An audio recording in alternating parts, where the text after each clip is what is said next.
following program is of adult nature and may be inappropriate for persons under the age of 18. The little boy's driving well, he's putting well, he's doing everything it takes to win.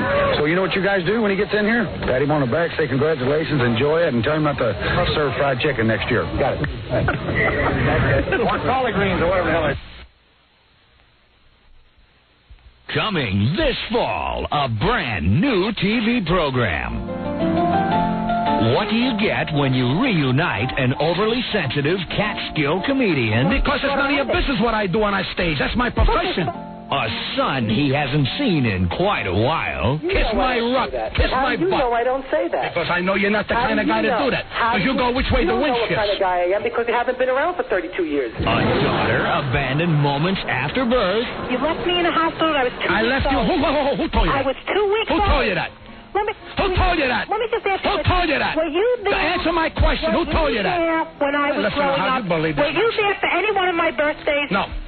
Did you ever give me a birthday gift? No. No. Were you there for my confirmation, communion, and graduation? I was never there. And a mom who thought he was a bum. On my life, you made money. I made money. You never turned a saint upside down in your life, Mother, so don't con me. You get all in Pat Cooper's Family. Hear a father declare unconditional love for his son. Mike, I love you. Well, I have never heard that before. All right, so you may never hear again. He's a firm dad who knows how to discipline with a sense of humor. Look, all of a sudden now, he wants me to get on my knees and kiss his ass. I ain't going to do it. I don't give a damn who he is. Right. For what? For what? You see? Sit in on the family finances. With all your money was $65 a week. That's what you That's what the court told me to give you if I'm making 90. If I'm making 90, loves. You weren't making 90. I was making 90. It's documented. Don't tell me. Don't believe what you hear. You know something? I'm ashamed of you. Financial advice that would embarrass H&R Block. Joel Siegel says it's a laugh riot. Who told you that? Liz Smith says you'll love Pat. Who told you that? Thea Lindstrom says it's a two-way street. It's a two-way street. It's a two-way street. It's a two-way street. It's a two-way street. Don't miss the fun. It's all in the Pat Cooper Family. The story of an overly protective father. To someone who never hurt you, I never beat you, I never killed you, I never took anything out of your mouth, but you're turning around your brainwash and your education by you telling me that I'm making a fool of your profession. You ought to be ashamed of yourself. Love. When your ass jumped me on the street. Respect. Oh, I owe you for being born now. Honor. How much I owe you for food? How much I owe you for food? How much I owe you for clothes? How dare you insult my intelligence, Mother dear? How dare you? On, stop. I'm ashamed of you that you even want money off anybody. You ought to be ashamed. What are you going to do with your money? Take it with you? And I never will. Your money is ashamed of yourself. You're the one that worry about it. I don't worry about it. I earned mine, my dear mother. I earned it, and not by you. So did I. Then keep it. I don't want yours. Keep it. Give it to your grandkids. They deserve it. Love, respect, and honor. 3 words that can't seem to find their way into the turbulent Pat Cooper family. As far as I'm concerned, you don't have a daughter. I don't want your daughter. I don't want to have a daughter. You have never done anything. I've never done nothing. I know. When's the last time you seen your mother? Huh? When's the last time you seen your mother? When she asked me to pay the back rent that I didn't know. Don't miss. All in the Pat Cooper family. You'll love it. Goodbye.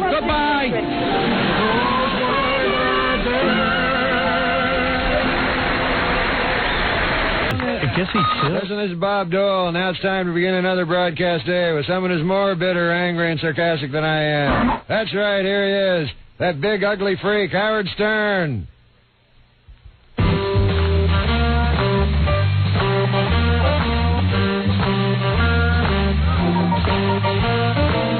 Oh, yeah? Yeah.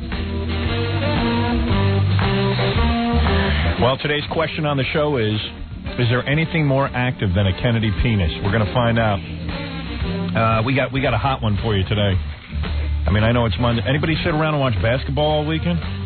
Yeah, I watched it all. I watched all 3 games yesterday. And I even watched, Saturday night, watched the George Foreman fight. I was like a real man this weekend. I was watching fights, watching basketball games. And the basketball game sucked because everyone who was supposed to win won, and won by a lot. Wasn't even close except for the Chicago game for a while. Yeah. And then they blew it out. So, whatever. Anyway, we've got a big show for you. I think, I'm not positive, but the guy with JFK's brain is coming in today. Yeah. He's bringing the brain. That's what I've heard, but you never know with this guy. Because he could check it out.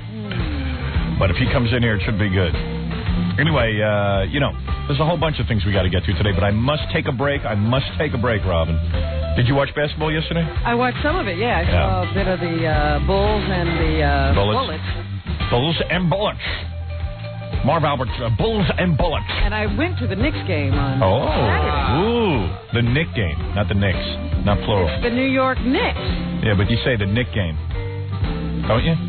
I think he's supposed to. I've heard people say the Knicks game. Do you say the Met game? Yeah. No, you don't. You say the Met play. No, but I say the Knick game. Well, it's still the New York Knicks. I'm right? Yeah. Oh, here's Kickham Sports aficionado Gary. I went to see the Knicks, or I went to the Knick game. Yeah, I went to the Knick game. I went to see the Mets. I went to the Met game. Went to the Met game. Yeah, that's how I would say it. Baba Booey. Well, it's still the Mets. There's not one person on the team. All right, whatever. But it's not that important. It's not that important. You know what I'm saying? And what does Gary know? You're listening to him. Just because he likes sports, you think he knows something? I know. I just listen to him because he agrees with me. Yeah. Well, anyway, the Kennedys are in the news. Kennedy's in a jar. It's an all-Kennedy day. We'll be back right after these words. You're listening to The Howard Stern Show. Stay right there. 97.1 The Eagle. 6:15 at The Eagle. This is Brad Baxter. It's 6:19 at 97.1 The Eagle. My client, the Honorable Henry T. Fleming, should go right to jail. The son of a bitch is guilty. That man is guilty. That man there. That man is a slime. He is a slime. If he's allowed to go free, then something really wrong is going on. Mr. Kirkland, you are out of order. You're out of order. You're out of order. The whole trial is out of order. They're out of order. Let's make a deal. Let's make a deal. Hey, Frank, you want to make a deal? I got an insane judge who likes to beat the shit out of women. What do you want to give me, Frank? 3 weeks probation? You son of a bitch, you! You're supposed to stand for something. You're supposed to protect people, but instead you murder them. You killed the color. You killed them. Hold it. Hold it. I just completed my opening statement. All right. Where the hell that was? Al Pacino freaking out from some friggin' bad movie. Yeah. Good morning, everybody. What's happening out there? Oh, man. Oh. You're listening to The Howard Stern Show on the SVPRN, the Stolen Vehicle Police Recovery Network. All right. Now I'm awake. Temporarily slipped into a coma. I fell asleep during Al Pacino screaming about that. How could you sleep during that? I don't know. Hey, you're on Jeopardy tonight, by the way, Robin. That's right, I just read it in the newspaper. Oh, is that right? It's yeah. Newspaper Robin's on Jeopardy tonight. She answers the Jeopardy call. I was looking at the rest of the week. You definitely got hosed. You know, Robin was competing against a guy named Rob Schneider, who's from Saturday Night Live, who couldn't answer one question. But more importantly, she was against Mark McEwen, who basically... I'll watch it tonight, by the way. I'm looking forward to it. But yeah, so am I. Yeah, but Mark McEwen, quite frankly, is a ringer. He's the only celebrity who actually ever applied to Jeopardy before he became famous. And why not ask me to go on regular Jeopardy if you're going to ask me to go on with him? Yeah, I mean, you know, Robin was supposed to be playing other celebrities. Mark McEwen is hardly a celebrity. Anyway, so tonight it's Rob Schneider, Robin Quivers, and Mark McEwen. Now, for example, tomorrow is the kid from Singled Out, Chris Hardwick, who probably can't answer a question, Sharon Lawrence from NYPD Blue, and Patrick Duffy from Step by Step and formerly Dallas. See, now I could play in that group. Oh, please, look at Friday's group. You want to hear Friday's group? Yeah. You tell me you wouldn't have killed. Reggie White from the Green Bay Packers. Oh, boy. Donna D'Errico from Baywatch. Oh, that was my show. And Mike Piazza from the Los Angeles Dodgers. Oh, man. Okay? I mean, that was your show. Yes. Here's your show, Wednesday.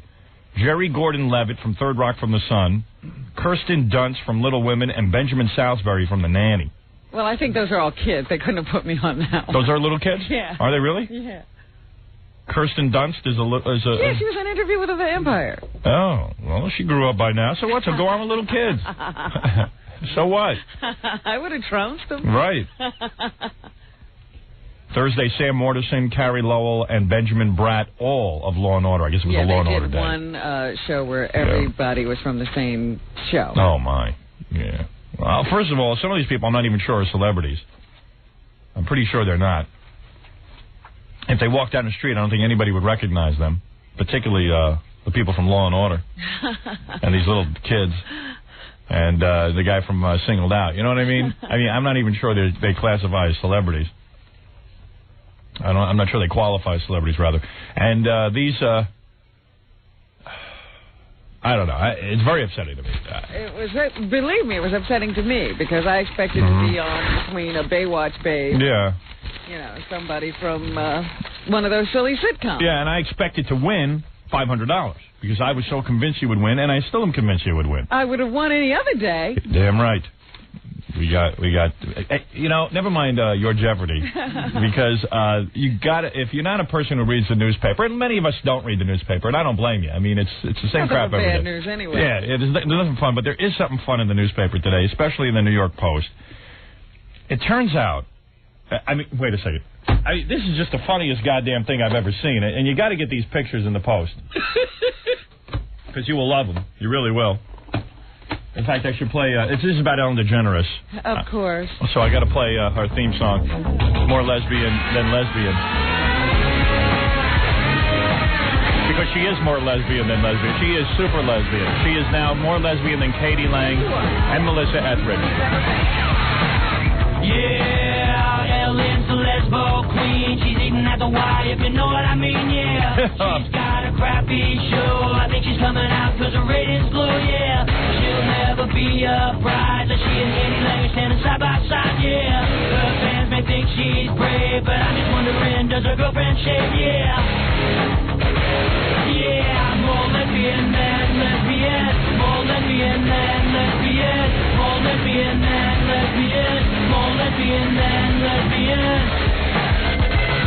Yeah, she's never had a man. Likes to bump and grind, does a lesbian style, yeah. She is the TV girl that you'll find doing it with Laura Dern, yeah. More lesbian than lesbian. More lesbian than lesbian. More lesbian than lesbian. More lesbian than lesbian. Yeah, I'll say. Finally, that show is coming on this week, and maybe she'll go away now. Yeah. I mean, they got to just get that over with. And it's going to suck because, let's face it, Ellen isn't exactly the lesbian we all pictured coming out. We wanted somebody who looked, a little hotter than that. Like the chicks in Bound, you know what I mean? Whatever their names were. Gina Gershon, yeah. Meg Tilly, Jennifer Tilly. Instead, it's Ellen. Laura Dern ain't bad, but, I mean, it ain't exactly what I had in mind. Anyway, so at the White House, I don't know what the hell was going on at the White House this weekend. There was that correspondence dinner. Oh, is that what that was? Yeah. So Ellen DeGeneres, personally, I mean, I'm a heterosexual guy. I never leave the house. Ellen DeGeneres has to leave the house every minute. She doesn't even like to stay home. Her and her new girlfriend, Anne Heche, or however you say it. Anne Heche. I guess the two of them had to go together, date one another at the White House, and not only that, they couldn't keep their hands off each other, so there's tons of pictures of Ellen and Anne Heche with the president, and they can't keep their hands off each other, and George Clooney is standing behind the president laughing at the two of them. Well, do you notice, I noticed in the picture that it's like George Clooney doesn't even exist. This right. is the guy who's now playing Batman. Yeah. All of a sudden, he's eclipsed because two women have their hands on each other. Ellen DeGeneres and her new side chick, I like that, side chick. actress Anne Heche, are so proud of their lesbian affair, they were openly lovey-dovey at a Washington dinner right in front of President Clinton. Now, and then they got another picture of the two of them, which is kind of sexy. They're both drinking. Yeah, and two drunk women. And they're both like, they're both making out. That's a decent shot. That's a decent shot. And Anne H is no slouch. Well, that's because Ellen has got her back to you. That's why it's a decent that's why it's a good shot. The girlfriend is stunning. I mean, she's a good-looking girl. You know, the two of them make a charming couple if you chop off Ellen's head. Yeah. DeGeneres, whose coming out episode of her hit TV series airs Wednesday, began dating H a month ago. H is the star of the new film Volcano. I wonder how that all happened. You know, I'd like to interview Ellen DeGeneres. Everyone's interviewing her. I'd like to know exactly how Ellen DeGeneres' gaydar clicked on and knew that H was a lesbo. I know they met some time ago. Yeah. But how did she know? How did she know to go with that one? How did she zero in on her? Because Anne H was dating Steve Martin, the comedian. Lived with him. Right. Not dated. So lived with. So how accurate is her gaydar that she could pick out this woman and get her in the sack?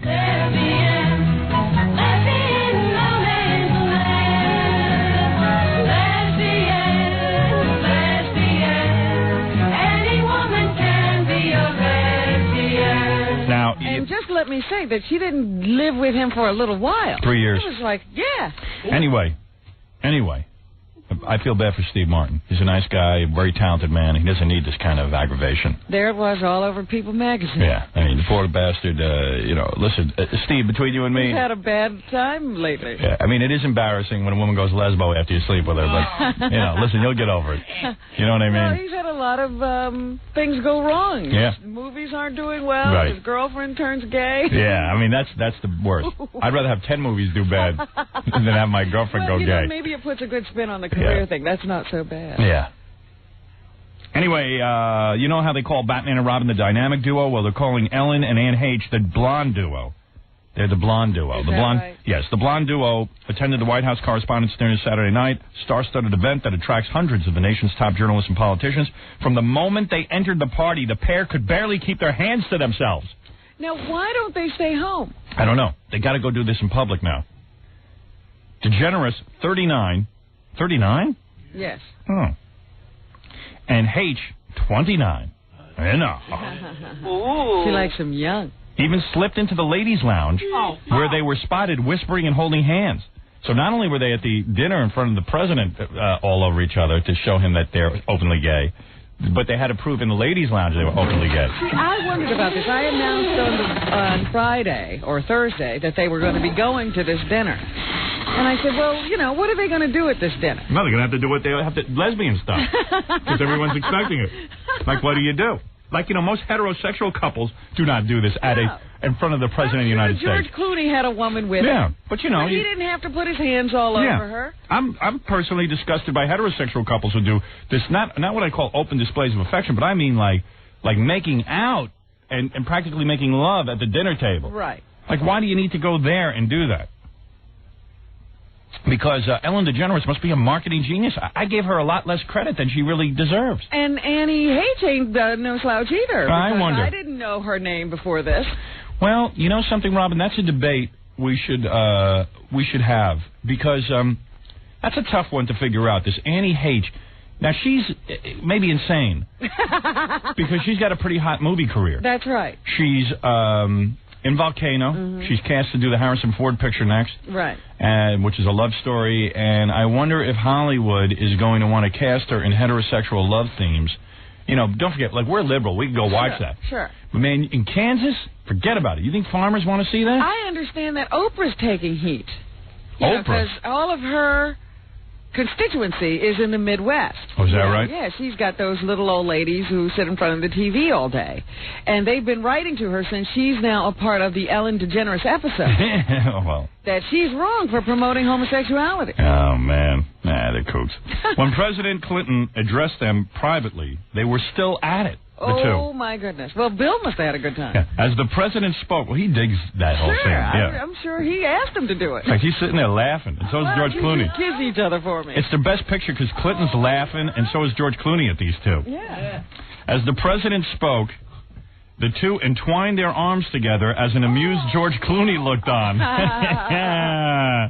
Ellen and I are very much in a relationship. Hey now. H tells People magazine in this week's issue, yes, we are together, and I am happier than I've ever been, DeGeneres adds. Well, obviously, Jesus Christ, in front of the president, you can't keep your hands off each other. You know, where's the respect for the office? What about, that's exactly it. When you're out in public, do you have to make out in front of the president? Yeah. You have to make out at a White House dinner? Like, even if I, like, dumped my wife and I got a really hot new girlfriend, like about 27 years old, you know, a stripper or something, and then the president invites me over, I might, like, keep my hands off her for a while. Yeah, the thing is, you got to be cool in public. Yeah. So you got this beautiful babe. Everybody knows what you're going to be doing later on. Mm-hmm. You don't have to give them a graphic display. I guess because the show's going to air this week, they need it. You know what I mean? And it looks like Clooney's whispering in Clinton's ear, and he's going, "Agates." When have you ever seen another picture like that where somebody's meeting the president and their arms are all over each other? I don't know. When have you ever seen that? I don't know. He gets no respect, our president. Meanwhile, the eagerly anticipated Ellen episode is causing stirs in lesbian and homosexual circles around the world. Gay activists say at least 30,000 invitations were sent out to countries as far away as Finland and Japan, inviting people to also come out for the occasion. Yeah, wreck your lives, too. Come on out. Hey, you two, let me smell your fingers. Many gays are hosting house parties with their friends to watch the show, airing at 9 p.m. Hey, gays, you're going to be awfully disappointed. I don't think there's going to be anything gay going on. I think at the They're saying it. I bet you at the very last couple of minutes is going to be like, you know, they'll both, Laura Dern and Ellen will look at each other or something. No, she's going to announce that she's gay. That's about the gayest thing on the show. Yeah. They won't be kissing or anything. So gay. Look how gay they are in front of the president. So gay. Like their arms are all over each other. Yeah, and Ellen's kissing. almost cupping her breast. Yeah. I mean, seriously, is that what life is when you become a lesbian? Is that the message? That you just have to walk around constantly hugging and kissing one another? In front of the president. Yeah. You have to go to more and more fabulous occasions and hug each other in public. Anyway, the Human Rights Campaign has sent out over 2,600 Come Out with Ellen party kits that contain a promotional video, gay rights trivia quiz. We got to get these. And a letter from Chastity Bono. She became a homemacher. Well, you know what is interesting about Chastity Bono? When she was first outed by one magazine, she went to another magazine and said she wasn't gay. Yeah, and well. now she's, you know, Miss Gay. Yeah, she's Miss Gay. I mean, Ellen and Ann are a homo billboard, but Chastity is the top macher in the lesbian community. Let me ask you something else now. Will there ever be a situation where lesbians stay in the White House and make love in the Lincoln bedroom? I think it happened this weekend. Hey now. I think there were cameras there. According to Chastity Bono, who is the, head macher, this is a very big deal for us. We have a great sense of relief and joy. Oh, Sky Johnson, media director for the Gay and Lesbian Cultural Center in Los Angeles. So he says this is a very important event coming, with Ellen coming out. And I, of course, will be monitoring the show. Of course. That's what we do. We don't watch TV. We monitor it. Yeah, because they are more lesbian than lesbian, quite frankly. They really are, the two of them.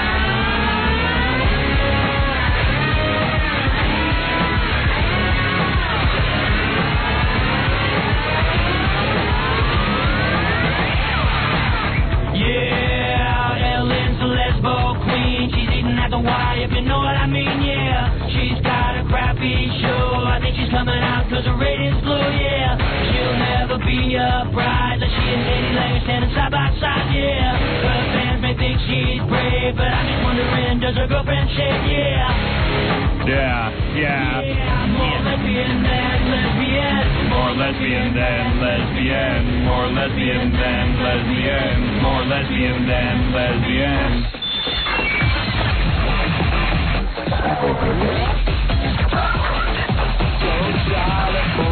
I got to tell you something.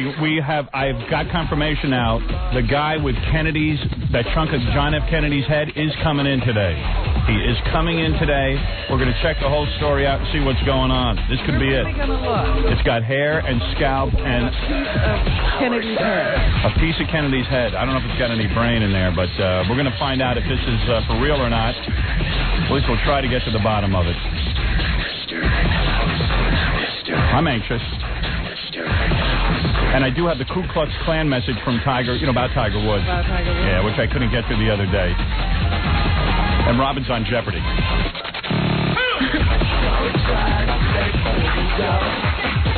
Don't try.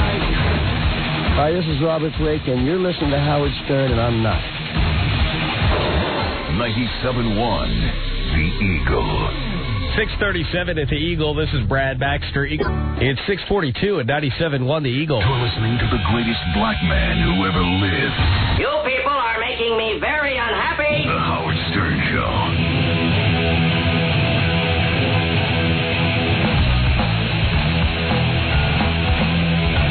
Yeah, bye-bye.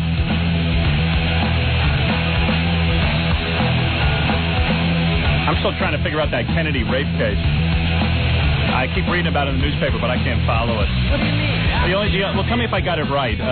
So far, what I understand is one of these Kennedys, Robert F. Kennedy's sons. Is it Michael? Yeah, Michael. I wonder if that's the guy I met the other day.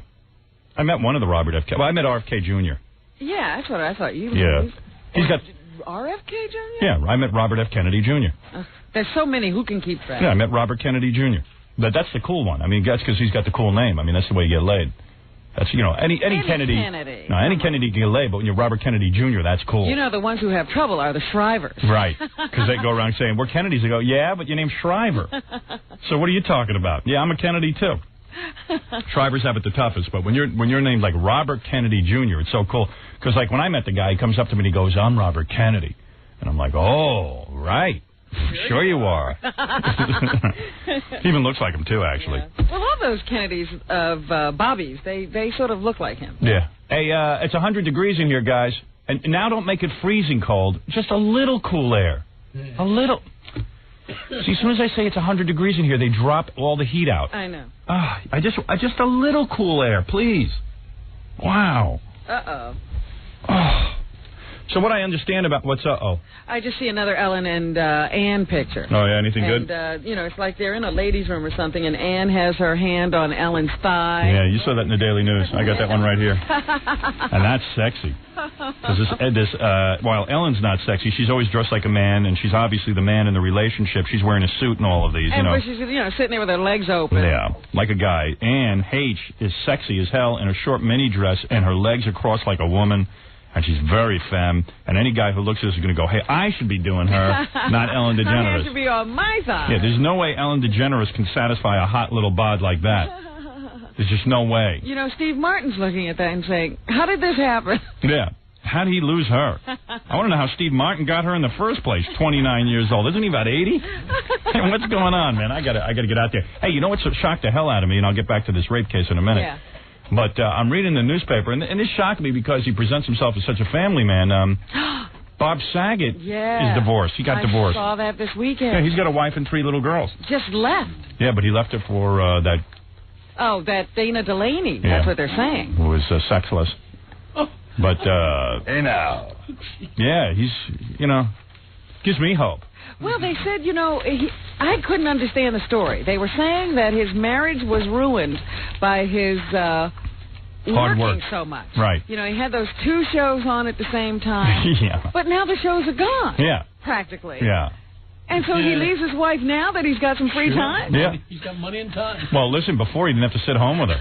Now he's got to sit and stare at her. But the other thing that was shocking was they say he has a $50 million fortune. That was the part I was leading up to.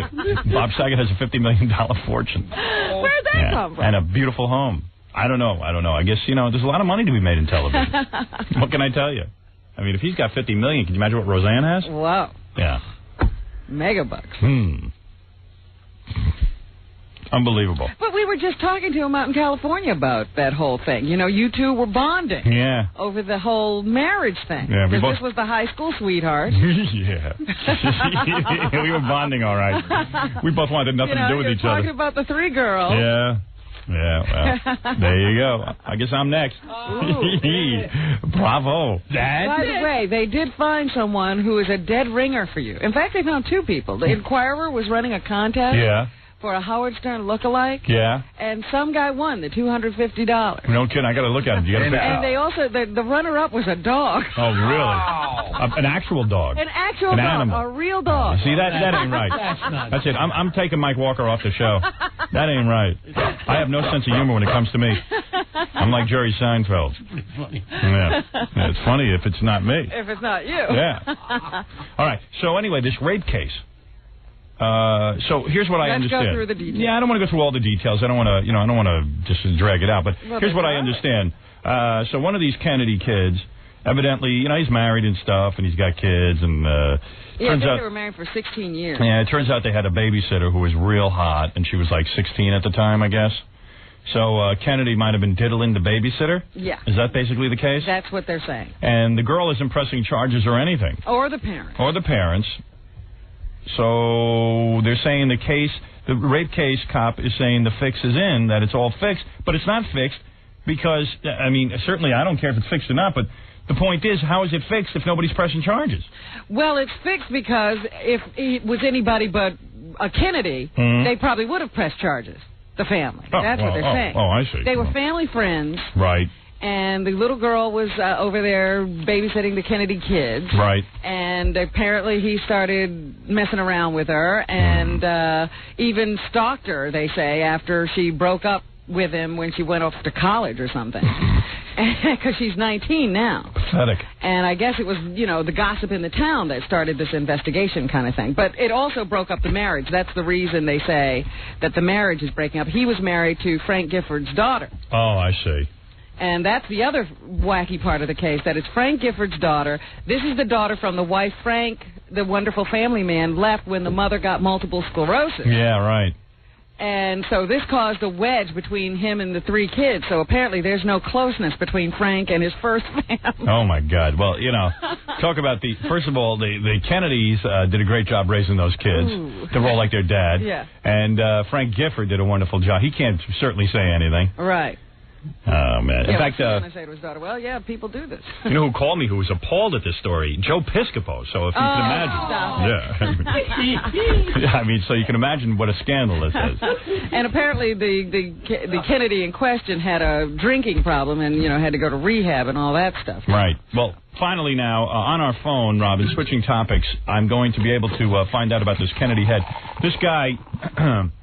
This is the guy. Remember I told you there was a picture of Bela Lugosi autographed? Yes. That I wanted to buy? Absolutely. I remember that. Yeah, this guy's like a real famous, I think his company's called University Archives or something. Hold on, let me get him on the phone. I think this is John. John? What line is John on? I can't read this. My computer's all screwed up. Okay, here we go.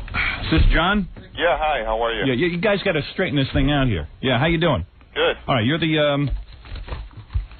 from this company called University Archives? That's my company, okay. Autographs. He sells autographs. And what does, they sell autographs. They got another cool thing here. They got a postcard that the President Clinton, sent to his grandma. Mm-hmm. And the postcard, his grandma gave him a bunch of postcards. Because I guess Clinton was going away when he was a teenager. This is when he was a teenager. He was writing a letter to his grandma, and his grandma gave him a bunch of postcards and said, you better write me. And the postcard on the front is from Hope, Arkansas. It's a black kid shining up a watermelon. And it says, home of the world's largest watermelon. And he's like the Step and Fetch It kind of character. Look at that postcard. That's Clinton writing to his grandma. Oh, boy. And then grandma gave him a whole bunch of, pickaninny postcards. I could have sold 3 of those already if I had them. I already sold it. Oh, really? Yeah. I can imagine. How much you get for that? $5,500. I believe it. I wish I had one of those. Yeah. I'd actually frame it. That one. Yeah, that's pretty funny. Bela Lugosi's $1,500? Yeah, you know what? I feel really bad, but I was at the New York Book Fair because I exhibit there, and I sold it there. Now, probably somebody... I could probably get you another one, but the Karloff is still available if you want that. Nah, I don't want the Karloff. I'm into the Bela Lugosi. I'll get you Bela Lugosi, I promise you. That's all right, man. I just heard from another guy, $800. Really? Yep. Really? It must have been as nice. Maybe it's not real. I don't know. 800 you can get it from me for. Be careful. Really? That's right. Be 800. very careful.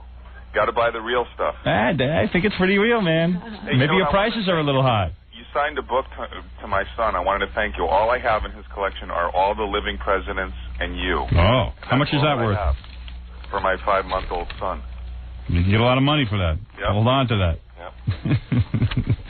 So, okay. There's a guy coming in today. I know him fairly well. Without checking it out or anything, but let's say it turns out to be true. That this guy actually has a piece of John F. Kennedy's head preserved fairly well. No autograph. No autograph, but a hunk of the guy's head. What's the guy's name? Maybe I know him. He's asked me not to put it out on the air, but he's coming in this morning. I know him. This guy's not any kind of collector that No. he's not in the He's not a business. Kennedy collector. No, not at all. He has it because he was actually there the day Kennedy... It's a whole story that he's going to tell on the air. But without going into it now, what would a thing like that be worth? Jeez, I don't know. It would be... Well, I have his hair. You have Kennedy's hair. I have his hair that I got from his barber. It's very well publicized. His barber was in, Peter Lawford's barber, in with the whole Kennedy family, and he was in Life magazine, and I got it fully documented. Yeah, this guy John sells hair. He has human hair of different celebrities. And do you sell a lot of that? Well, I don't put it in my catalog because I don't want to devalue the autographs, which is the main thing that I do. And I do get a lot of requests for it, but lately with the DNA stuff going on, I've been getting some unbelievable requests for, something that I thought a collection that was just a lot of fun for me. You're talking about cloning. You telling me that people are starting to think about cloning John F. Kennedy? It's unbelievable. I got a call from a guy in Japan. I've got this big hair collection, and he said he wants to bring the hair collection public and sell shares in it for purposes of future cloning and DNA. Wow. I got Marilyn Monroe. Who knows what you could do with that, Yeah, have a few Marilyns sitting at home. Bring back John and Bobby and Marilyn. They're going to have a good time. They can bang her. You got Marilyn in the studio. Yeah. With all those Marilyn Monroe impersonators, we'd have the real thing. Yeah, bring back Elvis and get rid of that group. Right. I do have Elvis. I got Elvis from Joe Franklin. All right, let me get this straight. You got Elvis's hair? Joe Franklin, it was in a Cindy Adams column. He was cleaning out. I don't know if you've ever been to his office. Yeah, I have. Yeah, I love the guy. He's very interesting. Anyway, he was... Leave your sexuality out of this, John. Leave your sexuality out of this. My wife's listening, so I certainly All right, will. go ahead. Anyway, so I was reading a Cindy Adams column, and it said that he's cleaning out 30 years of memorabilia. And one of the things he has is a lock of hair from Elvis's GI haircut. How did he get that? Well, Elvis was on his show before he was on Ed Sullivan, just for a little brief stint on his Up Late with Joe Franklin show. Okay. And he has always collected memorabilia, and anytime somebody famous came around, he said, I collect, would you have something for me? And Elvis sent that to him. Wow. And I interviewed him, and I taped it and everything, totally legit. I would think, what kind of idiot would want to own somebody's hair? But now with cloning, I guess they all want to own it. Well, what kind of idiot sends you his hair? I know. Well, Elvis was an idiot. Everyone knows that. I mean, unless you're some kind of freak, you would know that Elvis was a moron. Yeah. Right. So he sent him his hair. Your mother probably has a lock of your hair. Who, mine? No way. Did she not save your hair? Just some nasal hair. But I have huge chunks of that. I have the longest goddamn nasal hairs. I'm always in there digging. You're like Rapunzel in your nose. I am. In fact, one time I was in prison. I went to get a woman up to me. I just let my nasal hair down. It hurt, though. I sneezed a lot when she was climbing up the rope. What's the provenance? Does this guy have any proof that it's Kennedy's head? Well, that's what he's coming in today, and that's what we're going to talk about to see if there is any proof or any way of proving it. Well, tell us what it would be worth if he. There's a lot of Kennedy collectors. People are fascinated with Camelot, but nobody has a hunk of his head. Well, and it's possible because I don't know if you've ever seen some of the books, but they show his head completely open in some of the autopsy photos, and it's possible that somebody could have gotten it then. Well, I'll give you the rundown on this guy.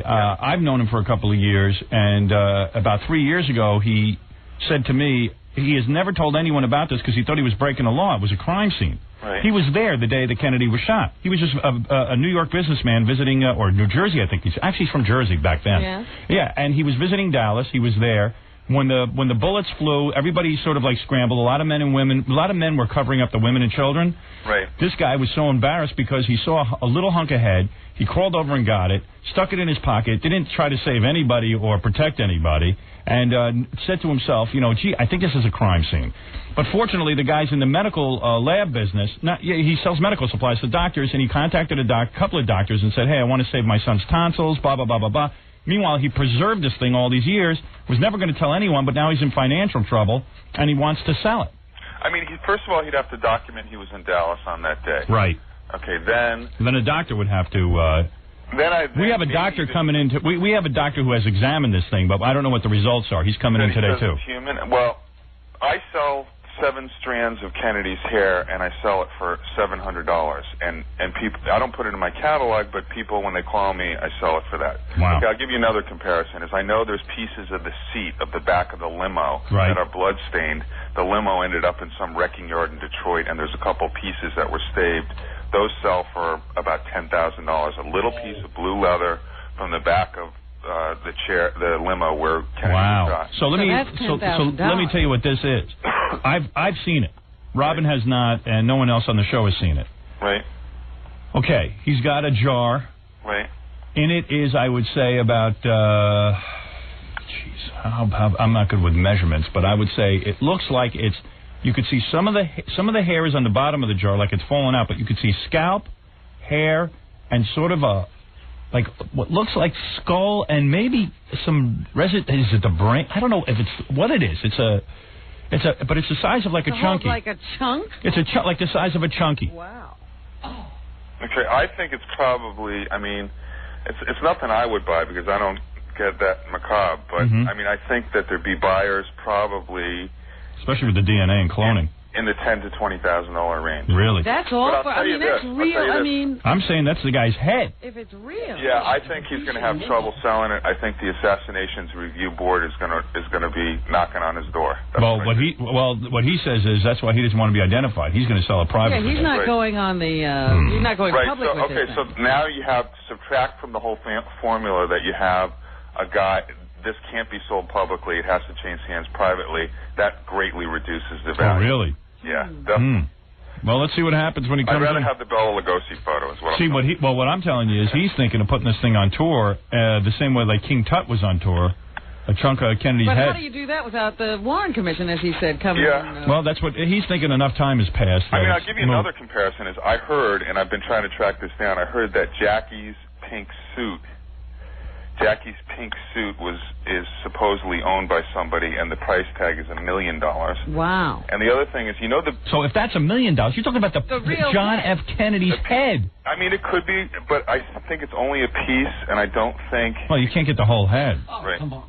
I mean, Yeah, give us a break. I think you know what I mean. I mean, you're an expert. I'm not going to argue with you, but I would have to think that's worth. If the dress is worth $1 million, this thing could be worth $1 million. Maybe. Well, the dress is something that's like steeped in Americans' mind. Yeah, but can you imagine sitting on your desk, a private collector, Kennedy's head? Yeah, just if you're a Kennedy collector, when you bring people into your collection, they see the stuff that you really, you can display, and then you say, but this is the pièce de résistance. Right. So Yeah. I've got a piece of his head. Who'd probably be interested. The same guy, and this is the honest to God's truth, the same guy has Napoleon's penis. Yeah, you see, that's what I'm talking about. Now, how's that been documented? It's in a book. It's in a book by Charles Hamilton, the whole story. Apparently, when he was embalmed or whatever, they removed it surgically, and it's in a very important collector's collection, and he doesn't, make it public. He doesn't show it. Yeah, I guarantee you, if this guy can prove it's Kennedy's head. Well, wait a minute. I want to know how much Napoleon's penis. I think it went about 15 or 20 years ago for $30,000. So I believe it. It's worth 50 to 100. Maybe this piece of Kennedy's head is worth 50 to 100. That's upwards. Yeah, I got a call. When Jack Ruby was shot. Mm-hmm. The guy who was the big Texan holding on to Oswald, that famous photo, that famous UPI photo, the big Texan wearing the hat and everything. Yeah. He called, and he has his hat, his suit, his boots, and a handcuff, and he wants $150,000 for all that. And that's only Oswald. Right. So I'm just saying this is Kennedy's head, man. Think about it. Yeah, so the guy could get into the six figures. Well, let's see. But the problem let's see what kind of documentation. Let's see what the doctor has to say. How much money is he looking for? I don't know. As a matter of fact, maybe you'll call back in when this guy's here. If you can just hear what he has to say. Yeah, I mean, I'm around. I'd be curious. I'll tell you, I think the fact that he can't sell it publicly is big in a minus. Well, he might be able to. So who knows? Yeah. Who knows? I don't think at this point. But, I mean, there's only, how many pieces? Do you know of any other pieces? Who would? Of course not. Who would know that's that? That's what I'm saying. It's got to be supposedly, valuable. They took his brain out and they buried it later in Kennedy's tomb. They had this whole ceremony like a couple of years later, rejoining the brain, from the autopsy. Yeah, but I mean, no one owns his brain. No. Yeah, so. No. There you go. Well, let's see what happens when the guy comes in. Okay, it's got to be valuable, though. Anyway, so this is University Archives. Yeah, I'll give you a plug. What's your full name? Okay, it's John Resnikoff, University Archives, and we're in Stamford, Connecticut, and we have a 1-800 number. It's 237-5692. And what's the coolest thing you ever sold for the most amount of money? Let's see. I once sold a page from Washington's undelivered inaugural speech. It went for a couple $100,000. Yeah, and then what do? You get a commission off that? No, actually, that's something that I bought, and I inventoried it, and I made a decent profit. Oh, cool. All right. Good business. And that was Washington in his own hand, huh? Yeah. You know, I would never know what to buy. I'd be buying all kinds of junk, and no one would want it. Bela Lugosi. Yeah. You should buy comedians. No, I'm not interested in that. I'm not a real collector. The only thing I wanted was the Bela Lugosi picture, because I love Bela Lugosi. You know, you got to buy Bela Lugosi as Dracula. That's really rare. That's what I want. If you could find him as Dracula, that's impossible to find. Oh, really? Yep. Do you have his head? No. I need to put that in my collection. Got a chunk of him. All right, man. Thanks, John. Okay, I'll be around if you need to talk to me when the guy comes. Good. Thanks. Okay. All right, bye. You know, that's pretty funny that Napoleon doesn't have his penis. Yeah. That ain't right. I don't like that at all. There's something wrong about that. Howard Stern. I've been sent by the Lord. I've been sent by the Lord.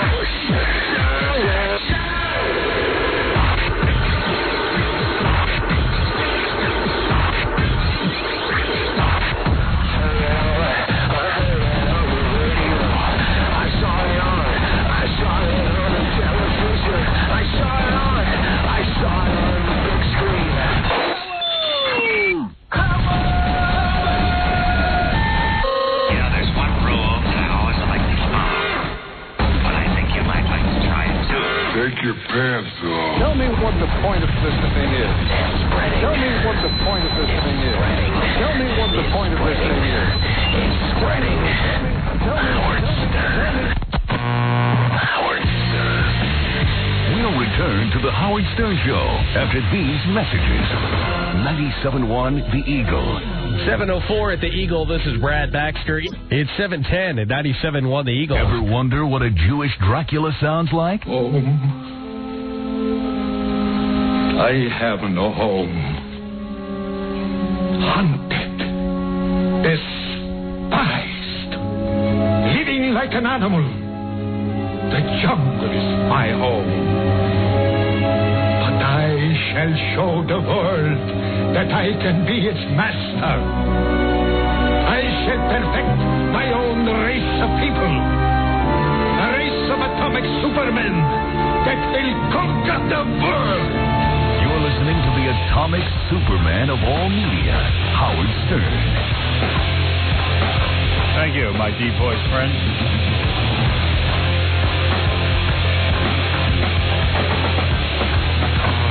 Broadcasting from the top of the Howard Stern building.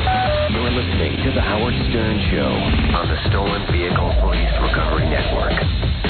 Yes, finally a name for our little network, Robin. The Stolen Vehicle Police Recovery Network. Jackie, what? Yes, it does. Jackie Penthouse, Joke Page Martling, Sergeant Pecker, and the Joke Man are both 78 minutes of nonstop filthy jokes, only $12 plus $4 shipping and handling. CD or cassette, buy two, get one free. Call 1-800-323-KING. Saturday night, May 17th, 2 shows at Historic Club in Sayreville, New Jersey. For information and brand new jokes, visit JackieJokeman.com. Everybody loves that. So anyway, nuts. So anyway, nuts?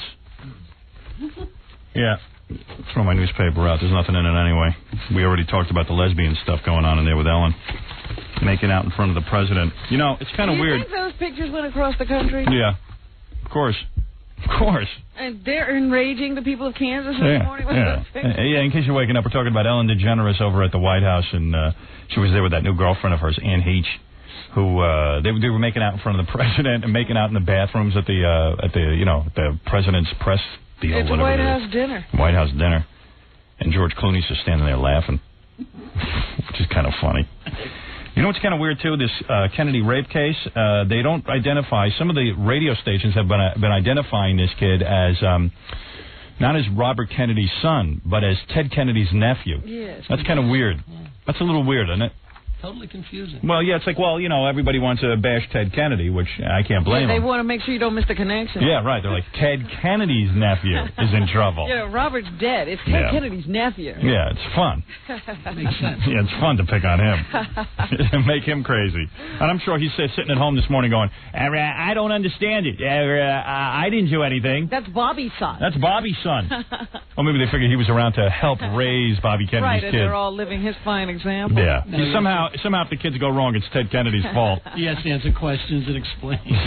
Yeah. And it's even reflecting on his brother, who's running for some elected office in Massachusetts there now, because he divorced his wife and he wanted his marriage annulled so he and his new wife could take communion in the Catholic Church. Yeah, Joe Kennedy. Yeah, and so his wife is all up in arms because he says, well, you're making our children bastards.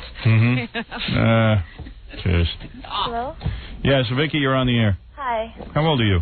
I'm 20. I'll 20? be 21 July 15th. You sound very young. Yeah, I am. Which is good. That's an asset. You like a nice baby voice on a girl. Yeah. Yeah, I like that.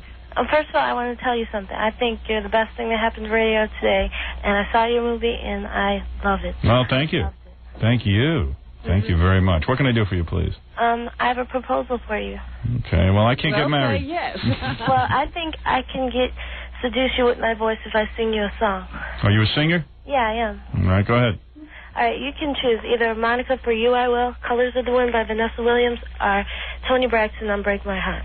Tony Braxton, I don't want to hear that. I don't either, because it's too low for me. Yeah, these are all, what are these, black women's songs? Yeah. Are you a black woman? No, I'm white. You are white, but you worship black singers? Yeah, I like singing their music. I see. You like singing black music? Yeah. I see. All right. So what does she want to sing for you? Tony Braxton. What's the other one? For You I Will by Monica. Monica? Uh-huh. And what's the other? Colors of the Wind, Vanessa Williams. You got any Moesha? No. Brandy. What's your cup size? What's my... 44D. 44? Yeah. You must be like a linebacker. No, I've lost a lot of weight, and it's going down, actually. You're a chubby girl, huh? Yeah, I work out now. Yeah, wow. I have a whole new outlook on life now that I saw your movie. 44D. What do you weigh? Well, a woman don't really say her weight. A woman could say it on this show. You want me to? Yeah. I don't think so. Go ahead. How much you weigh? I won't make fun of you. Much. No, I'm not gonna. Come on, how much do you weigh? Come on, what's the big deal? I'm a size 12 in jeans. And you've already lost a lot of weight, so. Yeah, I've lost 85 pounds. Oh my God, what do you weigh? About 170? Yeah, exactly. Right, I can tell from your voice. Oh, okay. Well, you got a sexy voice, so I knew something must have been wrong with you. Oh. You know what I mean? Yeah. Well, the good news is when you're singing, you're not eating, so that's a start. Really? Well, let her sing to you. She's going to seduce you with her voice. Oh. All right, I'll sing. First, I'll sing the For You I Will. Okay. All right, whatever that is. Here it goes. Okay. Go ahead. When you're feeling lost in the night, when you feel your world just ain't right, call on me, I will be waiting. Not only that, she's fat. Count on me, I will be there. She also wrecked it telling me she was fat. Anytime the time gets too tough, anytime your best ain't enough, I'll tell her to have some breakfast when she's done. Go back to eating. There's no point. Have you ever watched that Apollo thing that comes on after Saturday night? Yeah. This is what it reminds me. Yeah, all those chicks, those black chicks who come out and they start singing at the Apollo. And everyone's booing.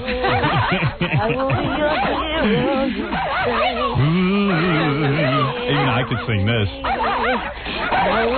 I'll tell her I want to hear her Tony Braxton. Which one is this, Vanessa Williams? No, this must be Monica. Who's Monica? I don't know.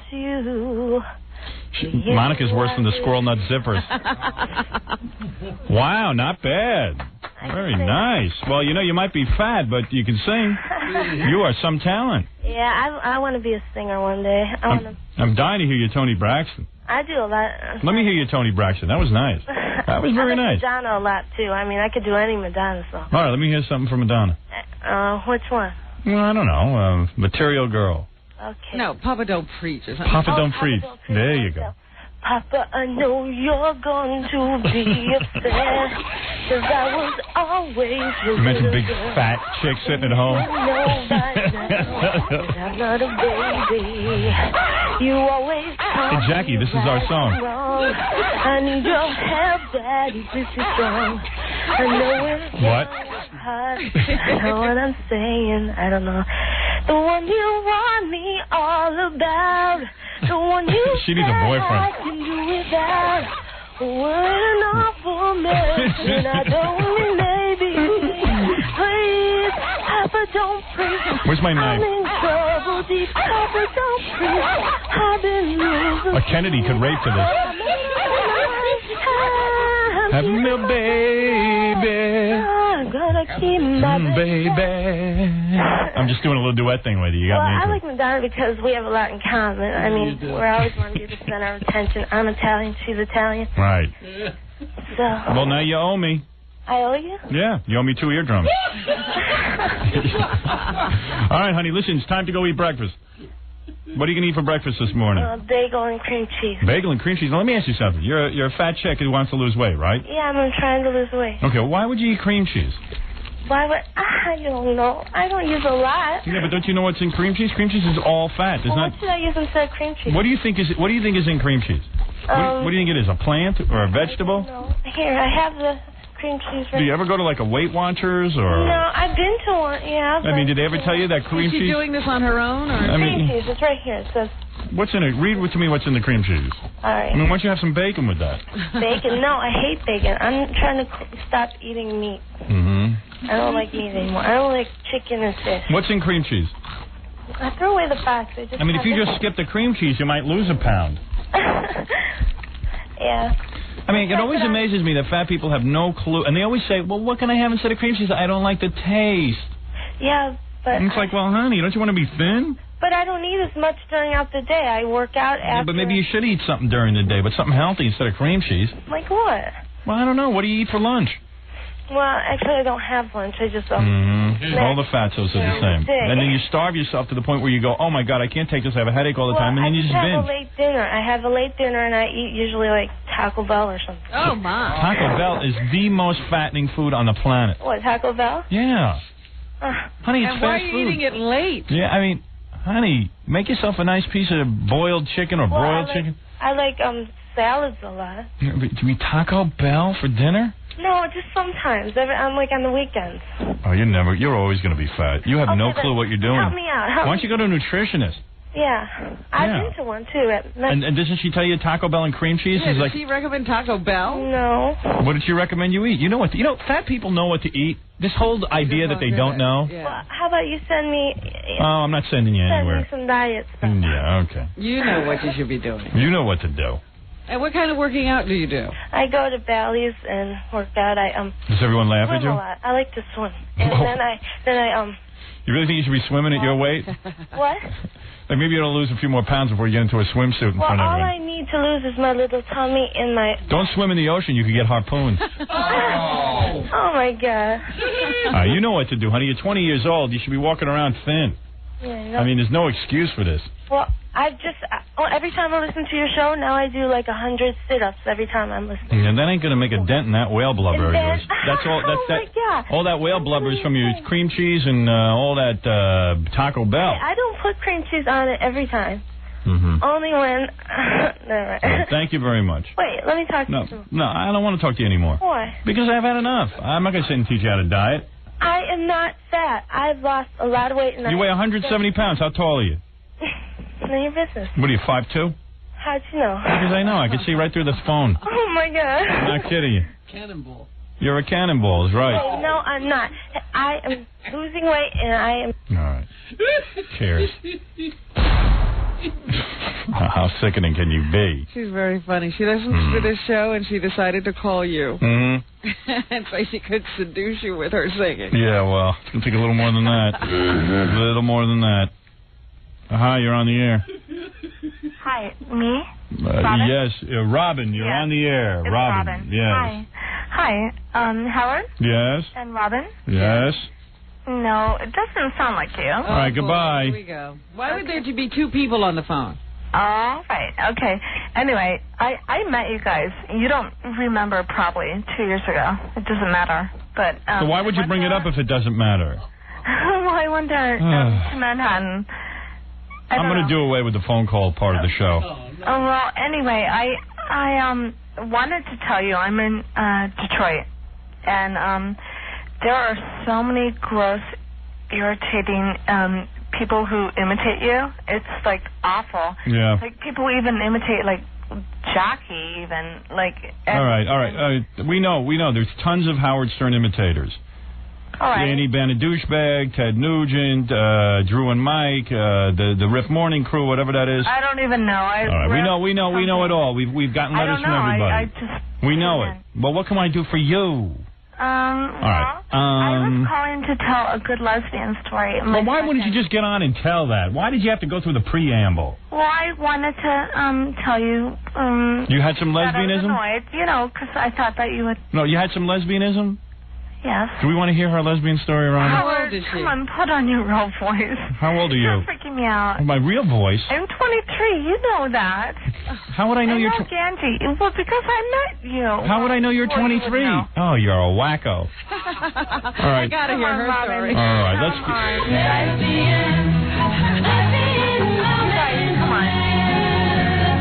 Lesbian. Every woman can be a lesbian. Even this woman. Even this wacky woman. Hey, guys, come on. This was... All right, let's see if I can... I want to hear you. Come on, Howard. Oh, boy. You're going to get hung up on so fast if you keep this up. I'm this close to hanging up on you. Howard, please. Okay. All right. Do you want to hear? It happened today, or yesterday. All right, you're 23 years old. Had you ever had lesbianism Howard, before? You don't sound like Howard. Okay. All right, I gotta go. I gotta go. No. I can't tell. If you're gonna keep repeating that I don't sound like Howard, I'm gonna go insane. Howard. Is everyone in your family this stupid? Do you want to hear a funny story? You know they made a movie called The Stupids, and it wasn't a very good movie, but it describes your family. No, Howard. Were you ever institutionalized? Come on, Howard. Did you go to high school? Of course. Did you go to college? Yes. What college? I got to know. University of Colorado. You know that. University of Colorado. Oh, is that mountain climbing college? How would I know that? Where did I meet you? Well, you don't know me that well, but Robin shook my hand. And so we would know you went to University of Colorado? And when I shook her hand, I realized she had gone to the University of Colorado. Oh, come on. Are you Robin. insane? Have you ever been... Do you live with your parents? Tell me the truth. Do you live with your parents? Do I live with my parents? Yeah. No, of course not. No. You have your own apartment? I live outside Detroit. Are you on a work release program? Come on, Howard, I'm calling you. How could you not be in a cult? Because, I mean, you have to follow somebody. Are you really... Do you live in a halfway house? Have you ever done drugs? I can't. I've done drugs. Yeah, I can't imagine that you're not being led down some path by some leader or cult leader. I work very late, and I'm tired, and I. And in Colorado, what did you major in? Shoveling snow? I majored in social work, and I have my master's. Oh, what a field! Yeah, just like my wife. Come on. Very shortly. Yeah. How many people have you helped? Nobody. A lot. All right. Oh, come on! Don't shush me, Howard. Come on. Quiet time. Put your head down on the blankie. Quiet. We're gonna have quiet time. We're gonna have snack. Shut up too. Come on, you guys. All right. Listen to me. I'll listen to your lesbian. I'll listen to your lesbian story if you answer my questions now. Stick to the topic. And stick to the topic. All right. You're 23 years old. Yeah. In all the years in college, you must have had roommates and stuff. You never thought about women, or you did? I told you once before I was in your studio. You were in our studio? I had one experience. Right. One. And this is... You were in my studio? Yeah, I was there. I drove to Manhattan from Philadelphia. And we invited you in? Yeah, you did. Uh-huh. Are you good looking? Uh-huh. Are you good looking? I'm beautiful. I mean, I think so. What's she saying, Robin? She's beautiful. She thinks so. Oh. Do you remember Robin? I don't know. No, I don't. No, we don't remember you. Howard doesn't. He's so self-absorbed. No, I'm just kidding, Howard. No, really. No, well, I'm really How pretty. tall are you? I look like Tatum O'Neal, or I don't know. I'm What does like, she look like? Tatum O'Neal. Tatum O'Neal. Yeah, I'm not like a knockout, but I'm like kind of cute. Okay, all right. Okay. How tall are you? You give me a headache. I'm 5'4". 5'4". How much do you I weigh? 102. 102. That's good. And what is your breast size? Like a C cup. Well, it doesn't sound as wacky as you are. At least you sound like you look good. Shut up. You know what Ralph said? Stupid as a wall. Ralph said I was wacky too. Yeah, well, I was talking takes one to know one. Yeah. All right. Now, so where did you meet this girl? Well, I almost don't care at this point. She's my neighbor, my new neighbor. I moved into a new neighborhood. All right, and you never thought about lesbianism before? I told you, yeah. I had tried it once before, but anyway, my boyfriend and I were over having. She got some sushi takeout at her house. She's a good-looking girl. Beautiful, really, really cute. What does she look like? Well, she's like really neat. She's got like dark hair to her shoulders, and she's taller than I, and she's like has like green eyes, and she's like really intense and pretty and stuff. And we were. What is she? And how tall is she? Did you say? Taller than I, like 5'8". She has big boobs. Yeah. Well, like a C cup. Sort of. I didn't assess it. But maybe she looks like Ryan O'Neal and you look like Tatum O'Neal. Shut up, Howard. So you went over there. What were you wearing when you went over to your friend's apartment? What was I wearing? Don't repeat every question. It's so annoying. Just answer it. What were you wearing? A simple black mini dress from Betsy Johnson. All right. Now, why did you wear that? Were you trying to seduce her? I know I was wearing it because I thought that it was a nice, subtle, cool thing to wear. All right. Were you going over there to seduce her? Well, maybe, unconsciously. Yeah. Okay, so you went over there, and what was she wearing? She was wearing like a kind of new agey, kind of purple tie outfit, whatever. Like purple what, Robin? Purple tie? You know what? I don't care. I don't even care. I don't even care. I just don't even care. She was awful. I just don't care. She would never get to a point. I couldn't care who she licked, who she ate, who she did whatever she did to. I just could not care. I could care less. And what? Is she still on the line? No, I hung up on her. I couldn't stand it. Ganji and the guys seem to remember her coming up here, and I think we nicknamed her the stupid girl. Would you know? Yeah. I mean, who cares? Was she good looking? No. She wanted to go out with Ganji, and Ganji wouldn't go out with her. She came up here to play with your toes or something. Ugh. And she was so scary looking, you put Jackie's finger cuts on your toes because you didn't want to touch it. Oh, wow. That's pretty bad. Oh, my goodness. Baba Booey. Oh, was she annoying. Don't you remember? Oh, you know. All right, I got to take a break. Thank you. I just don't care. It's the first time in my life I didn't care. It's amazing to me that people like that do manage to keep a roof over their heads. Hey, when we get back, I'm going to give you the name of a website. Now everyone's contacting me with websites. I'll give you the name of a website, an address you can go to where you can see pictures of people who've gotten their people who've gotten their heads blown off. Oh no! Yeah, really incredible stuff. They got what are these autopsy pictures? They got Marilyn Monroe's autopsy picture. Really? Yeah, it's pretty wild. I'll come back and tell you all about it right after these words. More to come when the Howard Stern Show returns in a moment. 97.1. The Eagle. 7:32 at the Eagle. This is Brad Baxter. It's 7:39 at 97.1 The Eagle. You're listening to Two very enthusiastic thumbs up. The Howard Stern Show. The Howard Stern Show. Sitting here looking at pictures of Marilyn Monroe dead, fresh on the table. Really? God, is she a pig? This is not the way you want to look at her. No, not naked. Wearing a very nice smock. You know, like a white sheet, but they pull it down, you can see the head. She looks like Jackie. I'm serious. Suicide is tough on you. What? Suicide is tough on you. It is. I wonder why she's all, like, dirty. Is it bruised? It's like bruised. I think it's just like cyanotic. Or yeah, is that the lack of oxygen turning her blue and the pooling of the blood and all that stuff? Let me see. This is on the internet. We got it on, here, I'll give you the address. They also got John F. Kennedy's autopsy picture, which is appropriate because I'm about seconds away from bringing in the guy who claims to have a hunk of his head. The Kennedy one's horrible. Did you see it? No, I'm going to go to that next. His eyes are open. Yeah. Oh, my God, that's Marilyn Monroe? That's Marilyn Monroe. Doesn't she look like Jackie?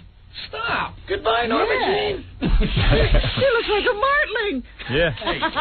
It doesn't even look like her, but yet you know it's her. You know what I mean? Yeah. Wait, I'll go. She looks terrible. Want to see John F. Kennedy? Yeah. Okay. Stop that.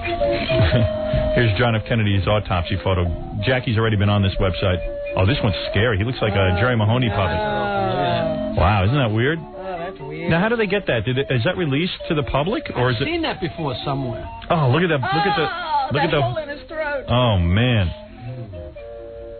I tell you, he's doing more than Bush ever did, and he's just laying there. He looks better than Marilyn, though. He does look better than Marilyn. All right, if you want this web address, let's see who else is on here. Anybody cool? Jack Ruby shooting Lee Harvey Oswald. Abigail Folger's autopsy photo. Who's Abigail Folger? You're the Jeopardy champ. She's an heiress. She wasn't the one. How about Kurt Cobain dead? She wasn't the one with the Helter Skelter stuff. That's what I think, yeah. I did Kurt Cobain. Wait a second. Who is Abigail Folger? Was she at the Helter Skelter thing with Sharon Tate? Sharon Tate? Oh, whoa, I got to see that. I wish they had Sharon Tate. Let's see.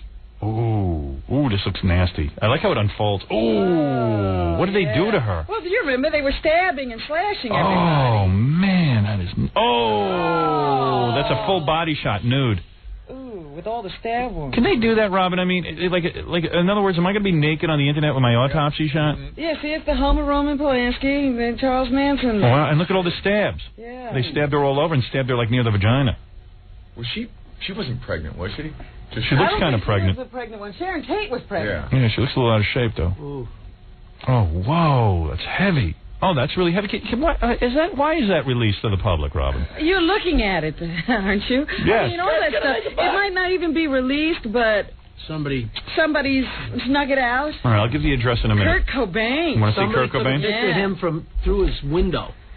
See that girl who was stabbed at the Manson thing? That they show her full naked body with pubic hair. Well, that's a real autopsy photo. That's before women shaved, by the way, if you noticed. I didn't really pay attention. There's Kurt Cobain laying on the floor. You can see his foot. Let's see if you get a shot of his head. No, that's it. A view of Kurt Cobain from the window of his cottage.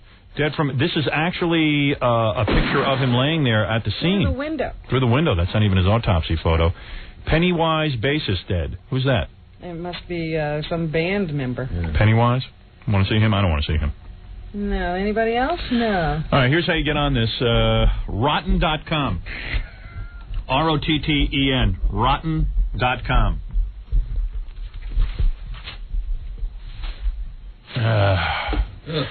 Okay. That was unsettling. I got to take a deep breath for a second. Rotten.com. Go on there. That's a pretty good one. I don't know what else they got on there, but they got a bunch of stuff. That's just the free stuff, right? Yeah. Oh, they got tons of free stuff on this one. Oh, yeah? I don't think that's a pay site. Yeah, I don't think it's a pay site at all. Oh, so anything is... that's free at least. At least you don't have to pay for that. I feel really they dumb. say nothing is free. I'd probably pay for that. I got a guy on the line, and I'm seconds away from having my acquaintance in with the chunk of Kennedy's head. Well, you know, that prepares me. Yeah. For what we're going to see next. Yeah. I just wonder if I should have this guy come down. He claims that he has a picture of Shoshana Lonstein, Jerry Seinfeld's young girlfriend, getting her ass squeezed by her new boyfriend. Well, I read in the paper today that she's now dating that guy she claimed to have only been platonic with, who she was seen kissing last week or the week before by the Globe. So now they're supposedly dating and all around town, you know, not being able to keep their hands off each other. Yeah, I want to do that. I want to go around town with my hands all over people. Like Ellen DeGeneres and her girlfriend now are making out in front of the President of the United States over the weekend. That picture's in the New York Post. You know, but I don't think Ellen's doing a good thing for gay people, because that's what everybody's afraid of. That they're all going to run around making out. If you accept gay people, they'll start making love right in front of you. Yeah, I don't want heterosexuals making love in front of me. Chris, you got those pictures of Shoshana having her ass squeezed? Yes, I do, Howard. Isn't that funny that now everyone's going around getting pictures of her? She's a celebrity. Yeah.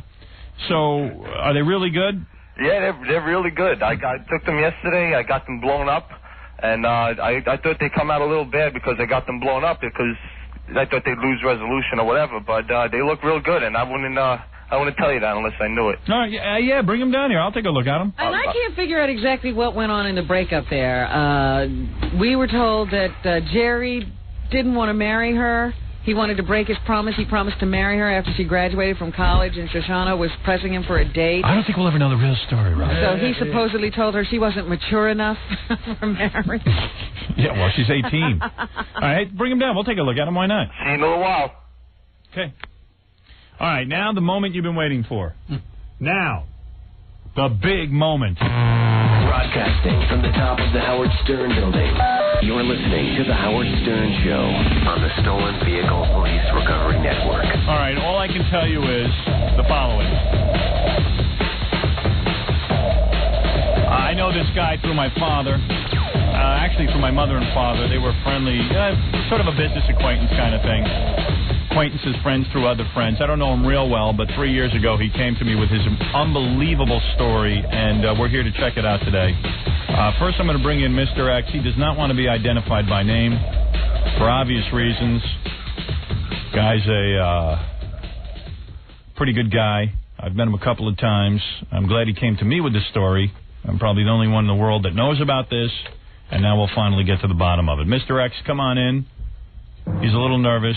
You can see he's holding a box. That would be Kennedy's head. By the way, Robin, the man coming in behind him is Dr. Stanley Berger, a retired medical examiner, who I have asked to look over the situation. Okay. And there is a box, I'm assuming, is going to be a chunk of John F. Kennedy's head. Not a very big box. Not a big box. But we'll see in a minute. Guys, relax. Can I get you anything? Do you need a glass of water? Are you okay? Yeah, I'm having trouble hearing you, Howard. Are you? Yeah. Gary, if you can adjust the headphones. Doctor, can you hear? That's better. Thank you very much. Doctor, you having trouble hearing? No, not right now. All right, everything's fine. Okay. I got it, yes. All right, thank you. All right. Now, let me tell you this unbelievable story, Robin, the way I hear it, and I'll allow Mr. X to jump in, obviously. So let's go through the details before we talk to the doctor. Mr. X, I met you a couple of years ago. My father and mother, yeah. I know. Right, yeah. And I didn't know anything about this, but 3 years, would you say it was about 3 years ago, I'd say? Yeah, about that. That you contacted me and you asked me to keep it a secret. I know that you're having some financial problems. Is that correct? Yeah. All right. Tell everybody the story of how you happened to obtain a chunk of John F. Kennedy's head. Well, I was in Texas, doing some business, some medical supplies. Right. And the president was going to be there, and I was a very big fan of him. Now, you're from Jersey, right? That's right, South Jersey. All right. Somewhere between Camden and Trenton. Right. In the middle there. Yeah. Okay. And I went to see the president because I'm, as I said, a big fan of his. And it was an exciting day in Dallas. Oh, yeah, the president was going to be driving by on the motorcade. So, it was just coincidence that he happened to be there, right? Yeah, and I was watching the parade. In fact, I was right across from the grassy knoll. Right. I was right across from the grassy knoll, and the president was coming around. There was a big excitement, and then you heard the gunshots. And, did you know what it was at first when you heard the gunshots? Well, no, but the screaming and everything, so everybody just hit the floor, so I hit the floor, too. Right. At first, I would imagine there was mass confusion and...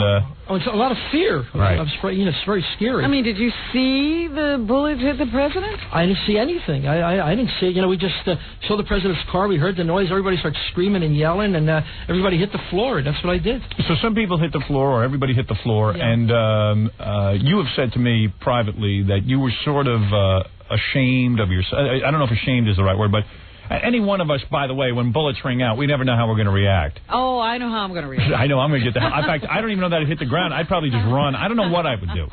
But some people, some men were very brave and they covered up the women and children or tried to. Yeah, I was there alone, but a lot of people were trying to help other people and things like that. And but I was just so frightened. I just lay there. Right. Yeah. So I felt very bad about that. All right. Now. Talk to us about how you discovered a hunk of John F. Kennedy's head. Now, what happened next? Well, I was laying there, and it almost hit me. Right. This thing came, and it was laying there 3-4 feet away from me. And when you say this thing, I see that box over there. I'm assuming that's John F. Kennedy's head in there. Yeah, this is it. Okay. It's weird being this close to the head of John F. Kennedy. But it's weird. He just scooped it up? Well, yeah. I mean, in other words, this thing, as you say, almost hit you because I guess the explosion of the. I mean, don't forget this guy's skull went wham. I mean, it was pow. So, in fact, they even say that Jacqueline Kennedy started, like, trying to hold his head to try to actually hold the pieces of his head together. Right. So, okay. So you see this thing. Did you know right away that it was a hunk of somebody's head? I didn't know exactly what it was. Right. But, it landed there, and it looked like a part of something. Right. I could see the hair on it. Yeah. And so this has I hair? grabbed it. Oh, well, it doesn't now. Right. But when I first picked it up, it did. I see. But, I grabbed it, and I held it, I was still laying there.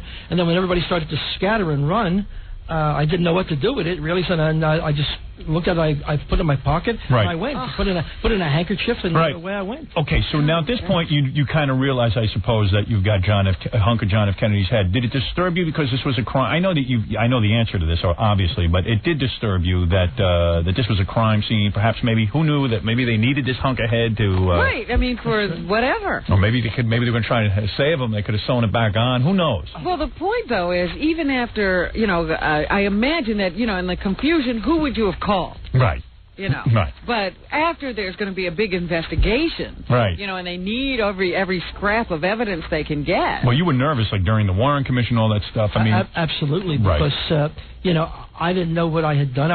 People were running around. God knows, I was afraid to let anybody know I had it. You probably, in retrospect, you probably said to yourself, "Gee, I wish I hadn't taken it." But here you had done it for whatever reason. In the panic of the thing, you were scared. You certainly weren't going to come forward and say, "Hey, I got a hunk of this guy's head." I was afraid maybe they thought I had something to do with it. Or right, something. Right. Yeah, because I was going to say, I mean, he's going to say he didn't have anything to do with the murder. Tell Robin and everyone about how you were nervous when the Zapruder film, but you were afraid that you would be on the Zapruder film scooping up a hunk of the head. Is that correct? That's right. And, not only Zapruder film, that I would see me in the crowd and people would then, maybe somebody from the FBI would come looking for me. Right. But thank God I wasn't involved and I wasn't in the picture. Of course. So now you have this hunk of head now, and you say you're in the medical supply business. So I'm just skipping ahead here. You say you contacted some doctor friends of yours, and you didn't tell anyone that you had this hunk of head. So what did you tell them? I told them that I had a nephew who had his tonsils out. Oh, I thought it was your son, but I guess it was your nephew, right? Yeah, go ahead. And so he had this. I told him that he wanted his tonsils and he wanted to preserve it. Right. And if he would tell me some way I could preserve something for a period of time. I see. So you call up these medical friends of yours, doctors. Yeah. They tell you how to preserve this hunk of head. You stick it in what appears to be a jar. Now, don't take out the jar yet. I want to show that at the end of your story. Right. And all of a sudden, they tell you to put it in some kind of solution, and which you have mostly formaldehyde. Right. So you sell this kind of stuff anyway, so it's not hard for you to get access to it. And you put this hunk of head in a jar. Now, you don't show it to your wife, you don't show it to your kids, you don't show it to anyone. Right. For all of these years that Kennedy has been dead. You mean you don't even share this with the family? You're that embarrassed about it. I don't want to get them involved. Right. I don't want to get them involved. I don't. I don't want them to go through what I was going through. Because it was very tough all these years. Every time they brought up the incident, to know that I had this piece in my thing, and that I was afraid to let anybody know about it. Think about it, Robin. Imagine a piece of John F. Kennedy. That's what I'm saying. Secret? John F. Kennedy is in your house. I'd have to tell somebody. That's amazing. All right, so you kept it. What would you keep it in a closet or what? I kept it in this jar, and I kept it refrigerated for a lot of the time. No kidding. Did you take it out and look at it every once in a while to see how it was doing? I used to go back to check to make sure that it was there. Right. Every once in a while, you think maybe it's not there, maybe it's something I don't remember. Now, you have told me privately that your game plan in life was never really ever to show anybody this thing and to keep it sort of to yourself, because there is some embarrassment there. Did you ever write down anything just in case, like you died and somebody goes through your stuff and they find this thing, they throw it away? Never wanted anything in their writing or any notes about it, because I was not only afraid for what they might do to me after a while, it was my wife and children, because we're hiding it in the house. Right.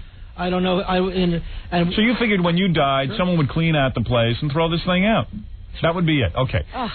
Why now are you coming forward with this unbelievable hunk of John F. Kennedy's head, which I'm going to turn to the doctor. We have Dr. Stanley Berger standing by. He has examined this over the weekend. You understand, Robin, that you can only do so many tests over the weekend and probably need further tests. But we're going to get Dr. Berger's expert opinion in just 1 second, and I don't even know what he's going to say. All right.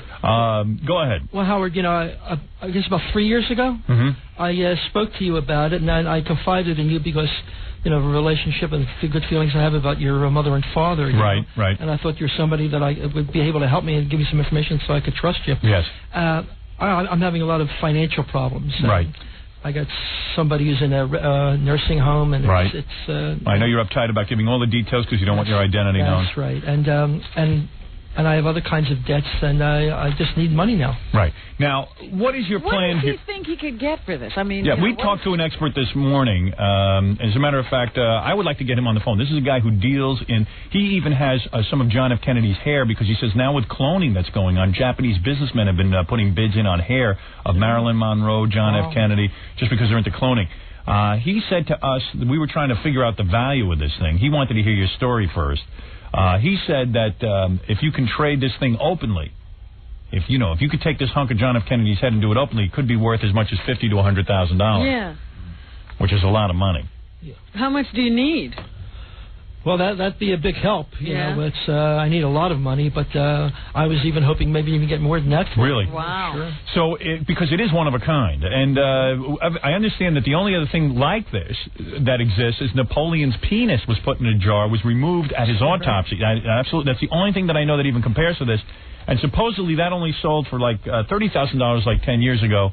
No, it was like a long time ago, but it was $30,000. Right. Like 30, 40 years ago. But it could be worth a lot more today. Yeah. So who knows what something like this is. And that was, some private collector who never shows it to anybody. Right. Yeah. All right, let me talk to Dr. Stanley Berger, who is coming here, and we're going to find out what he found out this weekend looking at So this. he's like the first guy who's ever gotten to look at this thing. Right. An Now, expert. Dr. Berger, you're retired now, right? That's right. All right, and you've done a lot of this kind of work. Oh, yes. All right. Now, let me ask you this. Is there any way that we can ask you the question, is this John F. Kennedy's head?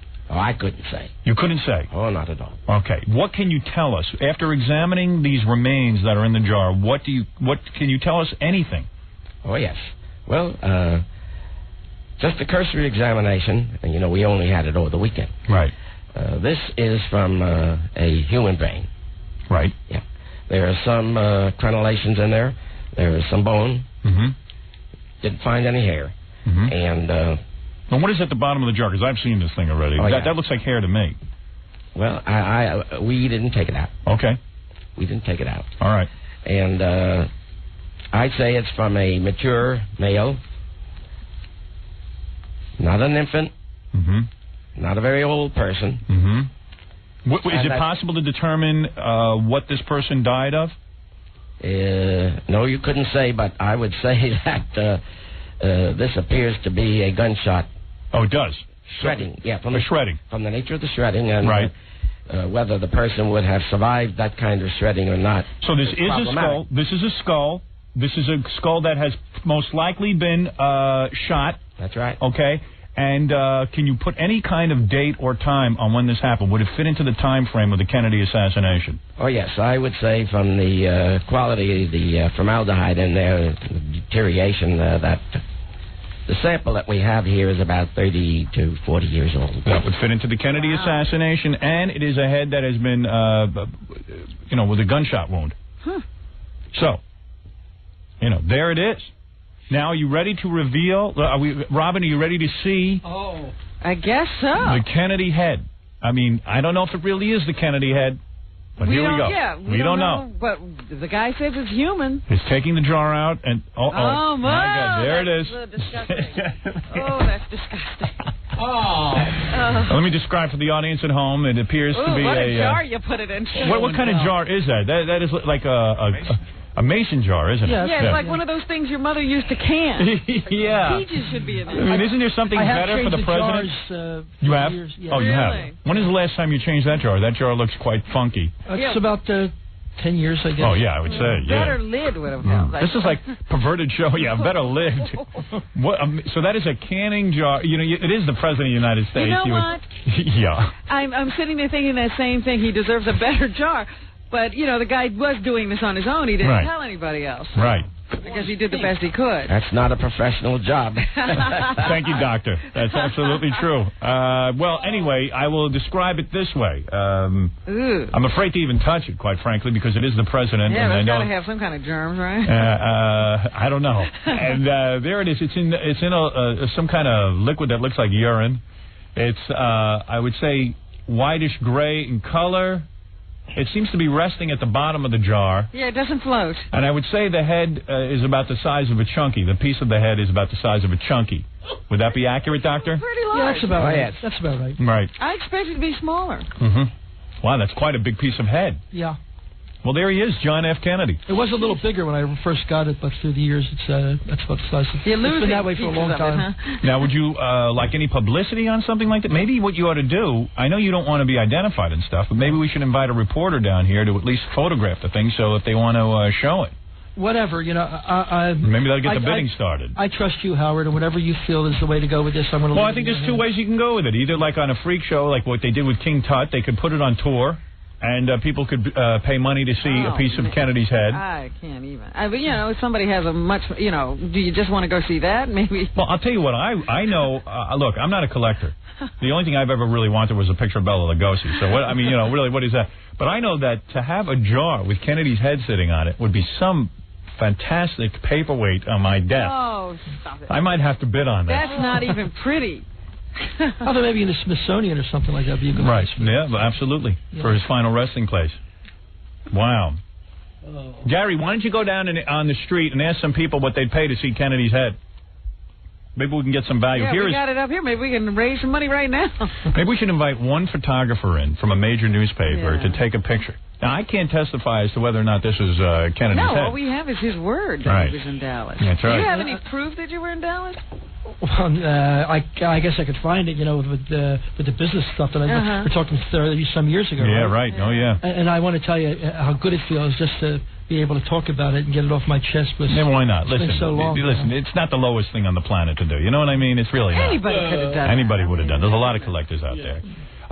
John, you are an autograph collector. You're in business, right? Yes. And now, have you heard this amazing story? Yeah. It's my first impression is the guy sounds legitimate. Right. And if he wanted to call me, I would certainly keep his confidence, and I could give him some really good advice. Right. I think I figured out how he should market it. First of all, he's got to hire a lawyer to isolate himself, to keep himself private. Right. Have the lawyer contact the Assassinations Review Board and ask them if they want to use it. In other words, be friendly with them and say, look, if you want to take a look at this, great, but you have to sign off on a piece of paper that I own it. Right. Because I was going to say, does he get to keep it? Right. He could still keep. Yeah, that's what he wants to do. Yeah. He wants to let them use it, yet still own it. Then the thing to do. And the family couldn't make any claim on this. Right. The family is not going Finders keepers, Robin. Finders keepers. That's what I say. Right, Doctor? That's right. Right. It's the law of abandoned property. What is it, Baba Booey? I mean, I don't know what this is worth, but didn't and John would know the answer to this, didn't Jack Ruby's coat and hat and gun just sell for like a couple $100,000? Well, his gun was bought by a guy in New Jersey. The gun was bought for $250,000. Imagine what he'd want for a piece of John Kennedy's head to make the collection complete. Or the head, whatever that thing is. Well, I think go for more. I think the thing to do is because there's not that many people that are up in the six figures that collect. What I would do is have a surgeon break it up into like 10 different pieces. Oh, like hunks of the moon. Yeah, right? or like moon rock. fragments of hair. What a great idea. Did you ever consider doing that? I would feel funny anybody doing that to it now, after all these years. You like to keep it together. You're attached to it. Well, that's interesting. It was... you live with something for 34 years. You don't want to see it. And wouldn't it be more valuable intact because there would only be that one thing? Well, because I think you get more. The sum of the parts would be greater than selling it individually because you'd allow a broader range of. Let me ask Dr. Berger: would there be any problem in cutting this thing up into 10 pieces, perhaps? Well, there'd be no problem at all. Really, and it would still be able to. It still wouldn't decay. Well, you'd have to have it really professionally packaged in. Yeah, is this the best way to formaldehyde should go up to the top. Right. Oh, I see. You don't like the way he even has his package now. No. I see. Is there there should be a better way to, can't you encase it in plastic or something and preserve it or something? Well, whatever. Who knows, Robin? But that's an interesting notion to put it into 10 pieces. Well, at home I keep it like in a lead thing, Right. We put this into a lead thing. Let me tell you something. I'm looking at it, and if you can get past the fact that it's John F. Kennedy's head, it's very beautiful. I mean, it almost looks like pieces of chicken floating around in there. It looks horrible. I don't know. One man's horror is another man's beauty. What about tiny pieces of it in a locket? Well, see, that's what I was thinking about. You know how you see those plastic things with a scorpion in them? Right. Well, this is an amazing piece of history. To be this close to John F. Kennedy's head is unbelievable. I mean, we can't prove right now, but you can prove it. You I'll can. tell you how you can prove it. Yes. What you could do is you could have a DNA test done and match it with my hair. Oh. Dr. Berger, that could be done, couldn't it? Oh, yes, but my lab is not prepared to do it. Your lab isn't prepared for that, but your lab was... Dr. Berger has confirmed that it is someone who died of a gunshot wound between 30 and 40 years ago. Well, the most important thing for the guy to do is really document that he was in Dallas. Get his airplane ticket. He says he can do some documentation. He's got to do that, because that's what people want to see. All right, well, there it is. As a matter of fact... Well, that's great. Because there it is. You got some DNA, you can test it, and... Yeah, it can be tested. There's a lab in California that can test DNA. Wow. The guy should call me. I definitely keep him confident. All right, thank you, John. I appreciate that, John. All right, thank you. All right. Wow. Well, anyway, guys, this is an amazing day. I tell you what I'm going to do. I'm just going to ask you to, hang out a little bit. We're going to maybe set you up in the green room. You have a little something to eat. And if any photographer, maybe... This has to be a load off his mind. Right. To have had this secret for this long. Right. Wow. Well, we have John F. Kennedy with us in studio. I wonder if he wants to take... First time he's done a radio show in how many years? This is the first radio appearance of John F. Kennedy's head. It's an exclusive. And, if we hear from anybody during the next half hour, whether somebody wants to purchase John F. Kennedy's head or photograph John F. Kennedy's head, certainly we'll... I don't imagine he'd want to sell it right off the spot. I think that he probably wants to get as much money as he possibly can to be more valuable once it's documented, don't you think? Yes, and I want to thank Mr. X for coming in. I'm glad you came forward on my show. I want to thank you for all your help, too, Howard. I really appreciate it. And Dr. Berger, thank you for this incredible piece of history and documenting what you could. I know it was a short amount of time. Thank you. Yes. And, Robin, I have to take a break. Oh, boy. Maybe we should invite in Penny Crone or someone from, like, Fox. It's one reporter to photograph and... Yeah, we don't want a free-for-all down. Right. I don't want a free-for-all. You could hurt that thing, you know? Yeah. People start jostling and the whole thing goes. Yeah, I don't want to make a media circus out of it, but maybe we'll just have one photographer come in and photograph this thing so they can release it to the news. I can't believe it's here. Well, we'll have it on E, obviously. John F. Kennedy's head will be on E, hopefully tonight. It's so eerie. It's weird. It's like he's looking at me. Oh. You know what? It reminds me of those horror films. You expect it to do something. You know? By the way, we want to thank Lee Harvey Oswald for making all this possible, really. I mean, we should give a shout-out. Put some electrodes through that and see if it starts to pulsate or something? Imagine we can bring it back to life. Oh, Wow. We need a TV show. We need a TV show. We do have a TV show, you know. Here's something. Oh, my. Unbelievable. I wonder which part of the brain we got. Yeah. An amazing story. An amazing story. Everyone thought that John F. Kennedy, that was it. After the auction. No, this is I've never heard anybody claim to have a piece of him. No. I have to think that you have to hold out for some real money. Yeah, I hopefully. Cause, do you think there are other people like you who were grabbing well, let me ask you. body parts? How could there? There wasn't that much of it. And you know what else? Look at when the Berlin Wall came down. What about it? Did that come down, Robin? Yes, it did. Didn't they have sell hunks of that? Oh, yeah. Yeah, sure. Didn't really go over that. That's my point, because there was so much of it. I mean, this is one of a kind. Yeah. I bet you Michael Jackson calls you. You know he bid on the Elephant Man remains? You know what that was that he wanted? He bid over $1 million. Yeah. Well, $1 million would really help. You're not kidding. It'd help me. Yeah. Right now, I don't think you're getting out of here with that. Look how happy you are. $1 million. I'm not saying you'll get $1 million, but... You know, but it is. It's a one-of-a-kind thing, unless there are other secret collectors out there who've already got their parts. This is Kevin. You're on the air. Hi, Howard. How are you? Okay. Great. Yeah, I'll give him $75 right away for it. I know it'll appreciate. $75? $75,000. Oh. No kidding. Yeah. There's your first bid, $75,000. Obviously, you're looking for more. Hopefully. Yeah. All right, Kevin. We'll take down your phone number and certainly get in touch with you. John has it. I appreciate it, Howard. Are you a collector of Kennedy stuff? No, I'm not. But I appreciate the Kennedy, the whole bit. Yeah. But I know it'll appreciate it. I know it'll be worth more, which usually happens with freak collectible stuff like that. Unbelievable. $75,000. John has my number. Call me right back. All right. Thank you. Thanks, Howard. All right, bye-bye. There you go. There's your first bid. Well, there is some money out there to be made. It certainly is. My goodness. Here's another guy who wants to talk about it. Hold on. This is Eric. Eric, you have a suggestion? I think JFK would love to go to Scores today. We should probably bring him there. He was quite the latest man. It's been, 35 years? Yeah. And he's been in a refrigerator? Yeah, we might have to bring him over to Scores. Maybe get a laugh dance for him. Right in his jar. Finally a good reason to go. Yeah, I'll have to go over to Scores today just to bring John F. Kennedy with me. Oh, man, 75,000. Wait, I think I have a hunk of John F. Kennedy's head, too. All right, thank you. All right. All right, so anyway, I'm going to take a break, and I'm going to let you guys relax a little bit. If any members of the press, and I cannot have just everyone up here. First one to call me who wants a photograph. I think we should just do a still photograph. I don't think you want video. No. Am I correct? It doesn't do anything. Right, and you do not want to be photographed with the head because you don't want to be... Absolutely not. Right, okay. So if anyone wants to photograph the head, I can't prove it's really John F. Kennedy's, but between Dr. Berger and what Mr. X has said, there is some reason Well, to he's believe. definitely got a piece of head there. Yeah, he's got something there. There's something in that jar. Oh, yes. That's all I can tell you. Doctor, does the light hurt? Like there's a lot of hot lights on this. Does light and stuff or, outside air hurt the specimen? Well, the formaldehyde will deteriorate the way he's got it packaged there because you have oxidation at the top. He hasn't filled it to the top. Right. I see. And you keep saying to him, fill it to the top. Are you going to fill it to the top?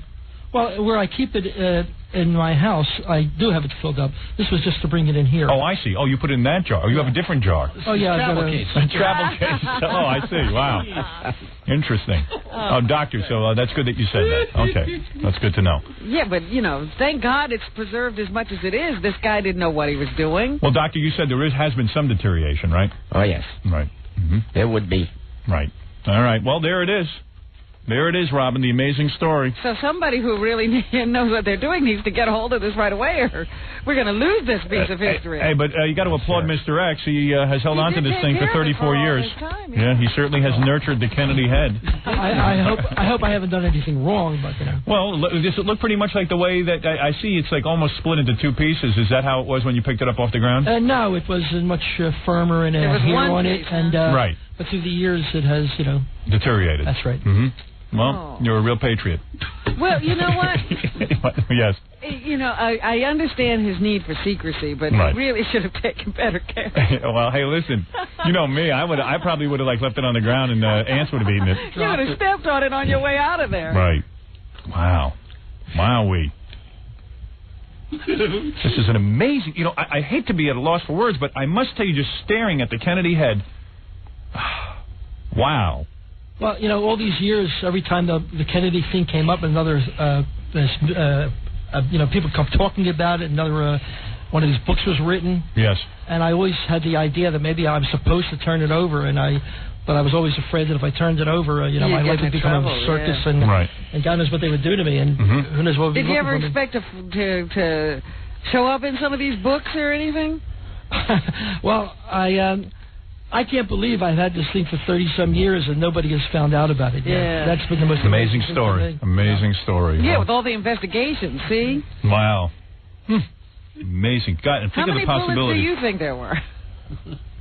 We just heard noises and everybody started shouting and screaming. Some people started pointing to the knoll, but it was from where we were. It was hard to know of anything. Yeah. Right. Lisa, yes, you're on the air. Yeah, hi. Number one, I would love a photograph of the head. First of all, are you a man or a woman? I'm a woman. Wow. By birth. All right, go ahead. You would like what, a photograph of the head? Well, I've invited one photographer to come down here, either from the Post or the Daily News or AP or I whatever. can't believe somebody hasn't rushed down here because certainly you could sell this. Yeah, well, I'm only going to allow one photograph of this thing because it'll turn into a media circus, and I know Mr. X doesn't want that. And he doesn't want to be in the photos. Okay, but I do have a question. Yeah. With all the cloning that's going on, like they're cloning sheep and this and that, can they clone JFK from this piece of head? Absolutely. Well, wait a minute. Does the formaldehyde Dr. Berger? To the DNA or... Well, we have considered that, and I think it remains to be seen whether the formaldehyde does affect the DNA adversely. Right. We don't really know. Right. But you so think you're that saying if we did It's clone possible. JFK, it would be just a grotesque thing? Well, what he's saying is that he's not a cloning expert, but I believe what he's saying is that there's a possibility that you could clone a new JFK from this piece of head. But it's questionable what formaldehyde, because usually they don't put formaldehyde on something they're going to use to clone somebody with. Right. And this has been sitting in there for like 30 years. That's right, Dr. Berger? That's right. And so we don't know the damage it might do to the chromosomes. I see. Right. Mm-hmm. Well, there you go. There's a possibility that sitting in the White House one day will be John F. Kennedy. Well, that's incredible. Yeah. Thank you. Thank you. Well, obviously... Anybody got a piece of Abe Lincoln? Let's bring back one of the really good ones. Mr. X, you do not have a piece of Abe Lincoln, do you? No. No, you don't. All right. Well, anyway, listen, I can't thank you enough for bringing in this hunk of John F. Kennedy's head. I realize this is a world exclusive. Nobody... I appreciate your help, too, Howard. Well, thank you. And thank you, Dr. Berger, for coming in here today. If any of the press contacts me within the next 5 minutes, I will ask you to stay. Otherwise, I'll release you, and it'll be my exclusive on good Abe. luck to you. And I'll see. And somebody, please, get the right kind of stuff to put the piece of head in. Well, yes. Dr. Berger, you're going to help Mr. X with this? Oh, yes. Yes, good. All right, thank you. And I want to thank Mr. X and Dr. Stanley Berger, retired medical examiner, for coming in here. In this, I just keep staring at this hunk of John F. Kennedy's head, and we'll be back right after these words. You're listening to The Howard Stern Show. More after this. 97.1 The Eagle. 8:16 at The Eagle. This is Brad Baxter. It's 8:22 at 97.1 The Eagle. You're listening to The Howard Stern Show.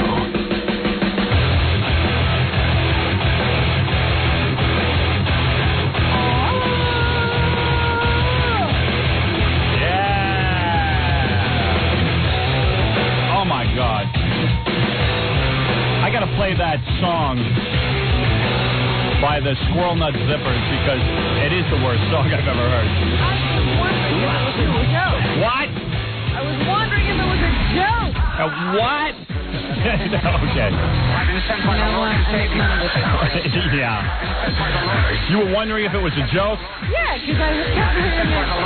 What? Robin's on Jeopardy tonight. So it's a ripoff. It's a ripoff. It's a ripoff. It really is. You know. Well, I am there. You are there, but it was completely wrong. Hey, Ivan Reitman, the producer of my film, also he's coming out with the Billy Crystal, Robin Williams movie. Yeah, I've seen posters for that. An Ivan Reitman film. Yeah. You know, I guess there's life after me after all. And he's going to come in and talk to us. Oh, is he? He's not bringing in the stars? No. I guess. Usually when he does one of those Arnold movies, Arnold comes with him. Yeah, well, in this case, Billy and Robin are too much of a bunch of pussies. Out. Yeah.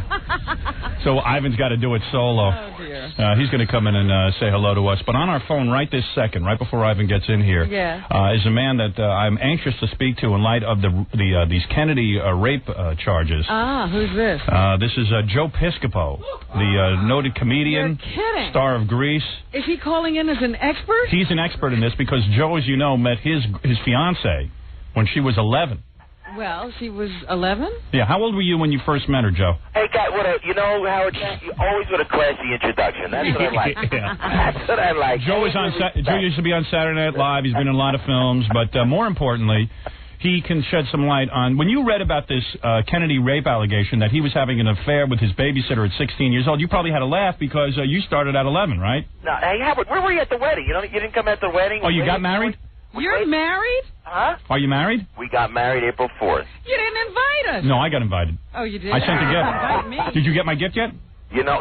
Did you send something? My wife was in charge of that, seriously, and it either is... Where is the gift, actually? I actually got you... We've been in New York. I'm calling from Philly now with the summit, but we've been in New York, and we wanted to plug Grease. I wanted to say hi. I live in Philadelphia. I'm up. I said, let me call you. Then I said, hey, where was Howard at the wedding? Geraldo came. Oh, Geraldo did come. We danced at Tarantella, he and I together. Yeah, well, I would have been there, but of course, as you know, I'm in the middle of tracking down this John F. Kennedy head story. By the way, some of the newspapers have already contacted us. They want to get a picture of this. I cannot verify whether this is the John F. Kennedy head, but if they want a picture of it, so be it. I cannot verify. Oh, yeah, I don't know anything about that, Howard. You don't? No. We want to ask you about the Kennedy case. Now, retrace this rather quickly for us. Your wife is a beautiful woman. You were married at the time when you met her. Yeah, but we're married now. That's 10 years. Can you believe we've been going out 10 years? Yeah, but wait a second. On our 10th year anniversary. Yeah, she's 21. Yeah. Exactly. This beautiful woman Yeah. Kimberly Piscopo now. Can you believe that, Howard? Right, it used to be Kimberly Driscoll. You said it would never happen. I never thought it would.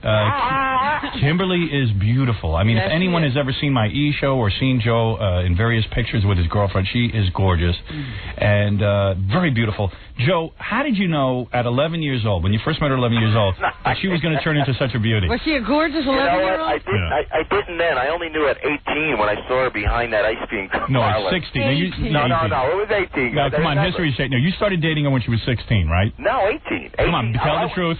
Tell the truth. Don't reinvent history. It was 18. You used to pick her up from little high school. Did you or did you not pick her up from high school?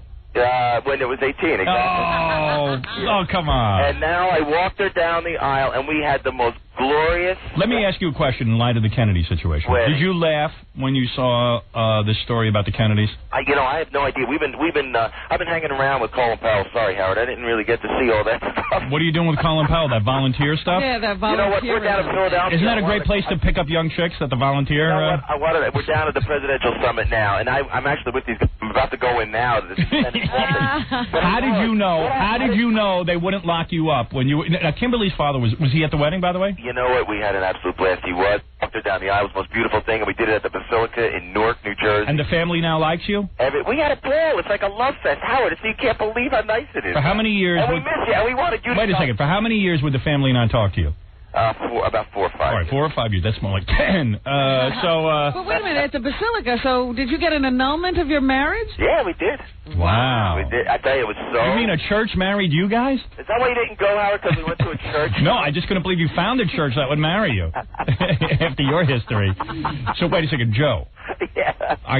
Were you nervous for a while that the family would have you up on charges? What? Were you nervous for a while that the father and mother were going to put you up on charges? Charges for what? I've never done anything illegal in my life. Get that Joe song out that he wrote for Kimberly. Yeah, where's that Kimberly song you wrote? Actually, if you want to know the powers of a young woman, Joe had a TV special on Channel 9 years ago. He went so insane with his love for this young girl that he wrote a song about her. It'll drive you crazy. Gary, get me the Kimberly song. No, wait, is Fred there? Fred's there. Fred could do it live. Yes, he could. He does a great... Oh, you have it? Here it is. Joe, you want to hear it? Joe, you want to hear it? Sure, go ahead. I can hear it. All right, here we go. This is Joe on Channel 9. Oh, that's not Fred doing an impression of me? No. This is your real song. Here it is. I sung a new one at the wedding, Howard. Here it is. Oh, no, he sang at the wedding. I sang another one at the wedding. You missed it. Here we go. This is the joys of a young girl. Oh, this is great. I get so many residuals from these things. I love this stuff. How old is she now? About 22? Huh? Here we go. I burn inside for you every day. I don't know what to do. Don't know what to say. By the way, I should just set this up a little bit. Kimberly is standing there next to Joe while he's playing the piano. I forget. Yes. Oh, my God. But you know what it's like 1,000 years ago, Howard. Probably was. Oh, I need you. Kimberly.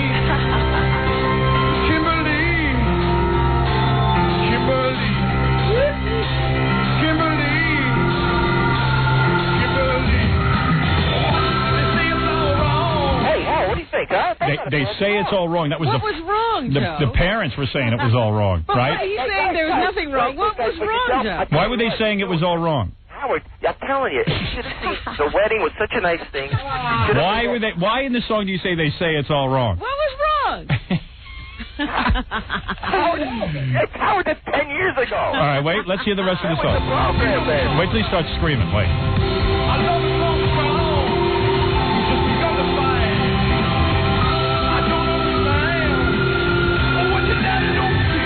What your daddy don't see. We were meant to be. Kimberly. Everybody. Kimberly.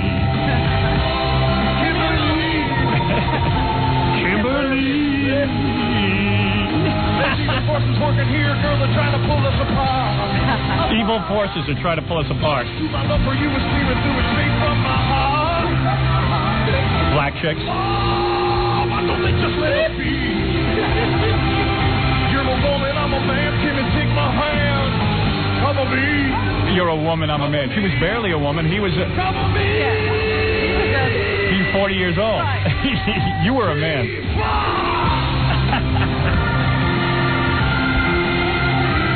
This song makes Fred nuts. Do it, Fred. Kimberly. Kimberly. Hey, Howard. Kimberly. Need to go, Kimberly. It says all wow. I know it's all wow. They'll get it all. We just begun to fight. Wow. There you go. What your daddy don't see. Wow. It's even falling, baby. Pull the part. Company. Wow. Go to the ice cream parlor. Joe, by the way, is going to be in Greece. You going back into Greece? We're back in, bro. We want to find everybody. Touring, or are you coming here? I'm back in Greece. What happened? I'm back in Greece. Howard. Everybody, I'm back in Greece. Are you talking about the one here, Joe? Or are you touring? Hello? Uh-oh. He's getting upset. Hey, guys, no. I mean, some new material would be nice. Howard, what happened to you? What is new material? Hey, Howard. What? We're back at the O'Neill Theater in Greece, and we invite everybody to come over. What happened with the movie? What, it went away at $40 million? I thought it was going to make $100 million. What happened? Oh, you're going to try and give me the business, huh? Movie made $50 million. Hey, wait a minute. You can bust my. In other words, all the movies you made combined haven't made $50 million. Did you get my note? It was the biggest love fest. That opened so fun. Fred, I told you, stole the movie. This guy's got an acting career. I'm telling you, he's great.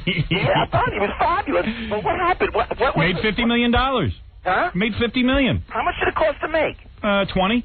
How much? 20. Oh my gosh, you'll make a fortune in home video then. Home video hasn't even been internationally released yet. It's going overseas now. Oh, that's gonna be huge, man. I want to tell you, like I told you when I saw $50 million, Joe. It was great. And what movie of yours has made $50 million? Okay. What movie of yours made 10? Yeah, go ahead. You know what? He can make fun of whatever he wants. I got a guy online too who says that he used to go to school with Kimberly, and he used to see Joe picking her up at high school all the time.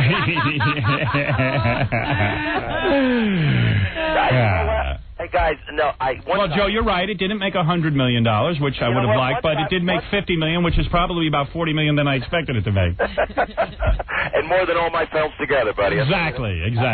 Hey, Howard, listen, I just wanted to plug Greece. I wanted to tell you we had the greatest wedding. 10 years we've been together, and we tied the knot. It was the most beautiful thing at the Basilica in Newark, New Jersey, baby. All right. I'll tell you, we're here representing Columbus Hospital in Newark down here at the Summit and the Boys and Girls Club of Newark. And you know what? The Boys and Girls Club. He's looking for his next bride. You're looking for another bride. You guys to start doing some charities. We want you to start giving back. What happens if you go to the Boys and Girls Club and you meet another young girl? Oh, no. And then you have to get this marriage annulled. Or do you already have your eye on someone? Do you have your eye on someone over there? What? If you come and you make an appearance down there in Newark, I'll tell you in person right there. It'll never happen. Will you come down and make an appearance and give back to the kids? No. They never give to us. Yeah, what'd they give to us? What they do for you, hey, they're reaching out their hand to you, Howard Stern. Please. They're reaching to you to the mega superstar. Joe, you got to do stuff like that. You married a young chick. I don't have to do that. To help raise funds. 227, Shaquille O'Neal's coming to town. He's going to raise money to put a medical mobile unit on the street. Well, good. Then you don't need me. Oh, come on. All right. Goodbye, Joe. Howard, thanks. We'll go see you at the O'Neill Theater. Okay, thanks. Bye-bye. That's thanks. Joe Piscopo. Trying to give me the zing, but then we remembered that his films have never even made close to $50 I can't million. even remember the names of those films. I would have called them out.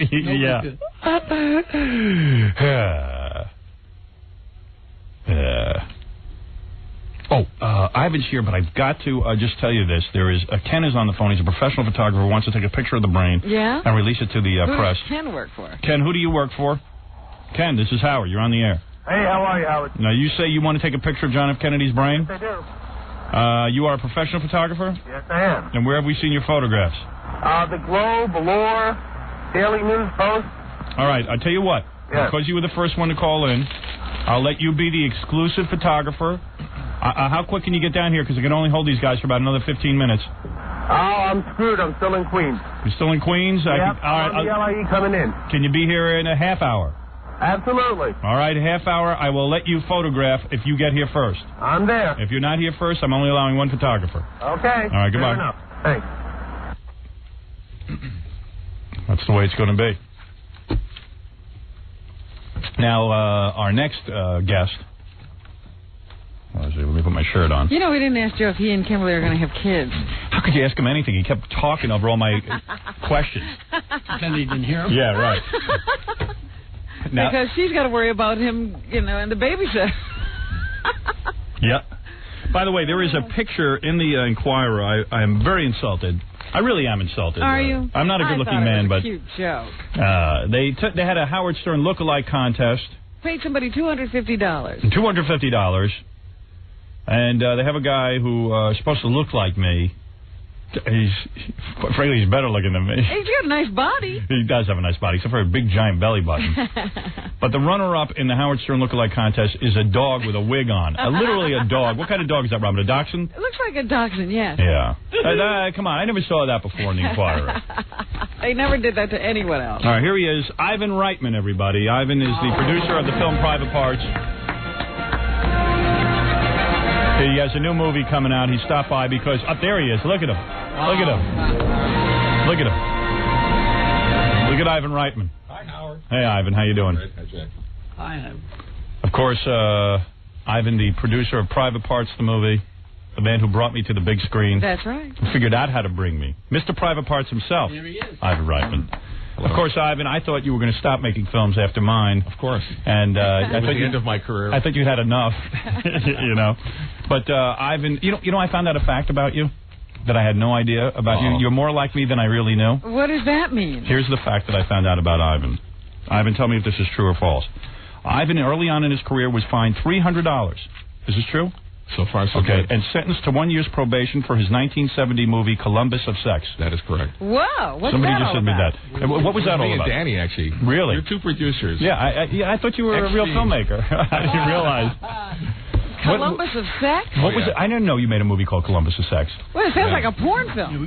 No, it wasn't. But How did you end up in that situation?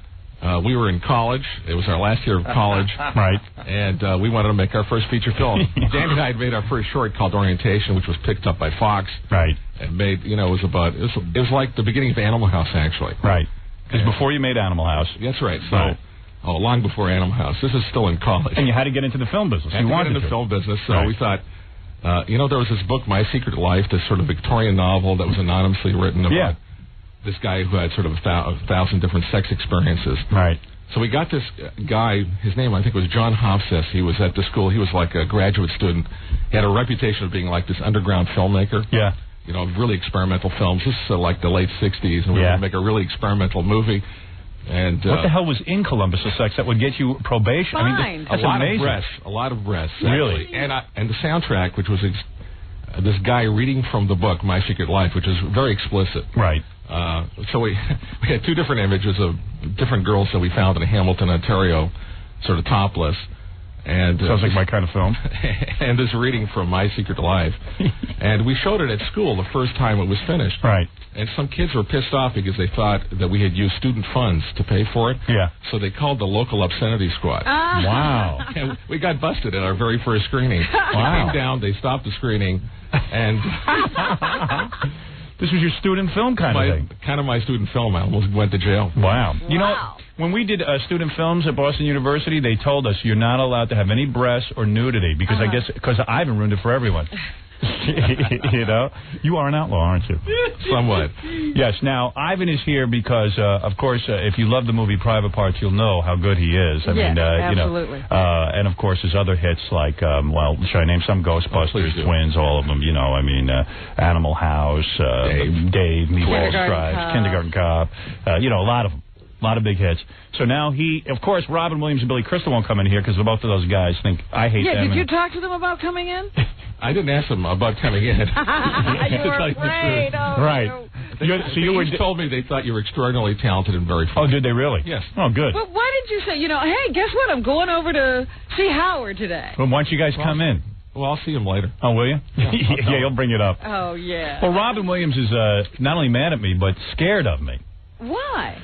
Well, that's what I've heard. He doesn't want to come on the show, and also he's mad at me because I talked about his wife as a nanny. Well, I know that, but scared? Yeah, that's what I heard. Scared of what? I don't know. They're and scared. Billy Crystal's just angry. Billy Crystal's really just mad at me. He's more angry at John, I think. Yeah, Stuttering John. Right. But why would you get angry? Did you hear the Stuttering John tape, though?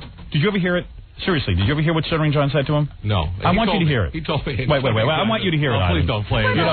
You need to hear it. Tell me if he's not being overly sensitive. This is what you're going to do? Yeah. No, wait a second. I want you to be the mediator here in this one. Just listen to it, and you tell me if Billy Crystal isn't being But the point is, oversensitive. why would he be angry at Stuttering John? Howard why are you sends out putting me in this Stuttering position John. now? Because what else have we got to do? You know what I mean? It's compelling, Ivan. People right. will listen. Listen, yeah, Ivan, it's interesting. So, It's not the Columbus of sex, but... so I understand that the movie is screening very well. Extremely well. Extremely well. You probably got another big hit on your hands. I sure hope so. Father's Day. Father's Day. Yeah, that's what with it's called. You know. May 9th, is that it? May 9th. Yeah. Julia Louis-Dreyfus, Robin Williams, Billy Crystal. How can you go wrong? Yeah. You know what I mean? America loves those people. You know what I mean? They're not controversial. They're easy to deal with. Yeah. No problems there. Yeah. They're fun. They're fun guys. You don't figure you're going to have to spend weeks trying to convince people that that they're okay. people are human. Yeah. Not the Antichrist. Right. And what about the two of them? Pains in the ass on the set? Because I know you keep an orderly set, and the two of them You with the are ad-lib is... no funny business. You just go to work. Right. Oh, You're there to work. There's a lot of funny business. You allowed them ad-libbing, or did they stick to the script?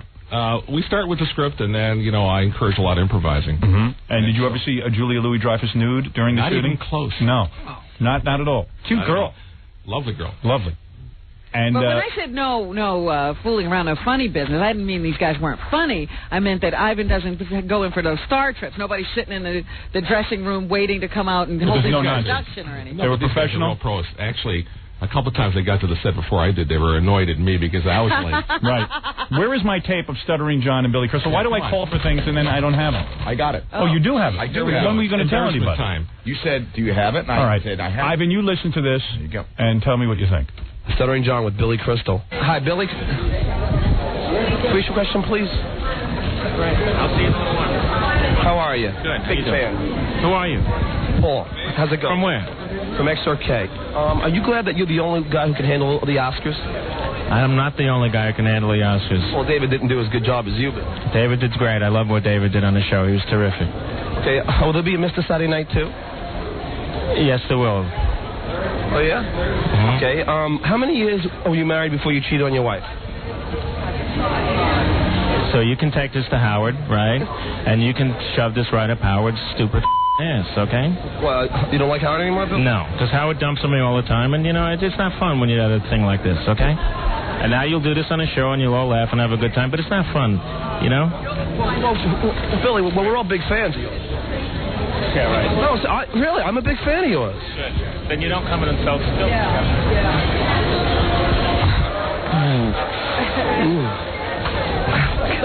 Now you know why he doesn't come in from the movie. Oh, man. Now, what do you think of that? That wasn't really that bad, though. Well, I asked him about that. Yeah. In terms of what happened, he said he was so nervous. He's going to the premiere of his film. You worked on it for a year. Right. And some goofball comes along and starts, asking. He's got a fabulous relationship he's been in for about 30 years. He's actually right there with his family. Right. And his kids. And this guy comes Well, around it's and very asks him obvious that John is a goofball. Yeah, he's got to lighten up. No, what happens is you don't. And here's a guy who's extraordinarily funny. He's probably one of the fastest guys on his feet. Very fast. In terms of doing something funny, but he's nervous. He's not. This is like out of left field. You're not expecting anything like that at all. And then, wham, a guy hits you on the head, and you just act. You're absolutely right. John, you're fired. Yeah, get out of here, John. Yeah, it's a complete outrage. Did you hear we have John F. Kennedy's head? We think we do. We don't know. There's a photographer from the Post Do in you the think lobby. there's a movie in there? Yeah. This guy's been This hiding could be this the dumbest for thing that years. ever happened on this show. I know. It's unbelievable. It's unbelievable. But there is a photographer from the Post in the lobby, and he's going to take a picture of it. And at least he'll have the picture of it. Yeah, he's here.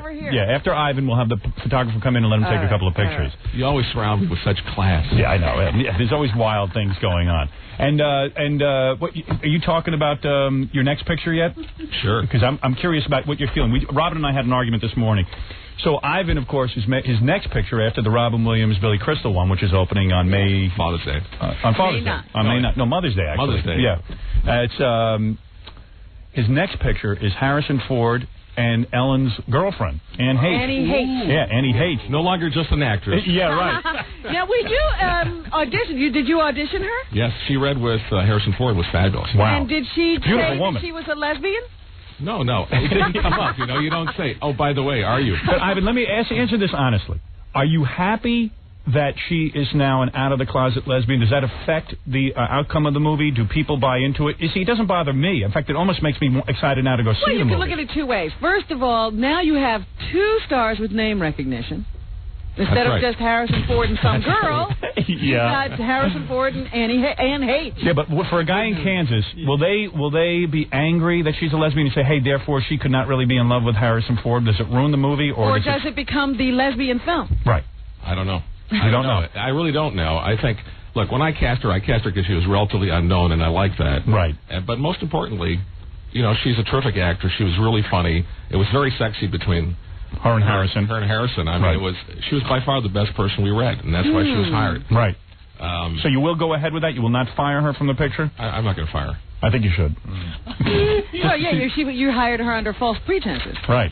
She It's was true. an unknown. So you will go ahead, and it's a sexy story, between... Look, it's mostly a comedy. But, right. There is a romance. But their relationship is an important part of it. I mean, I don't know. It's going to be an interesting situation. Do you think that a lesbian will not be accepted in a romantic role, a romantic heterosexual role? We're going to find out. That's right.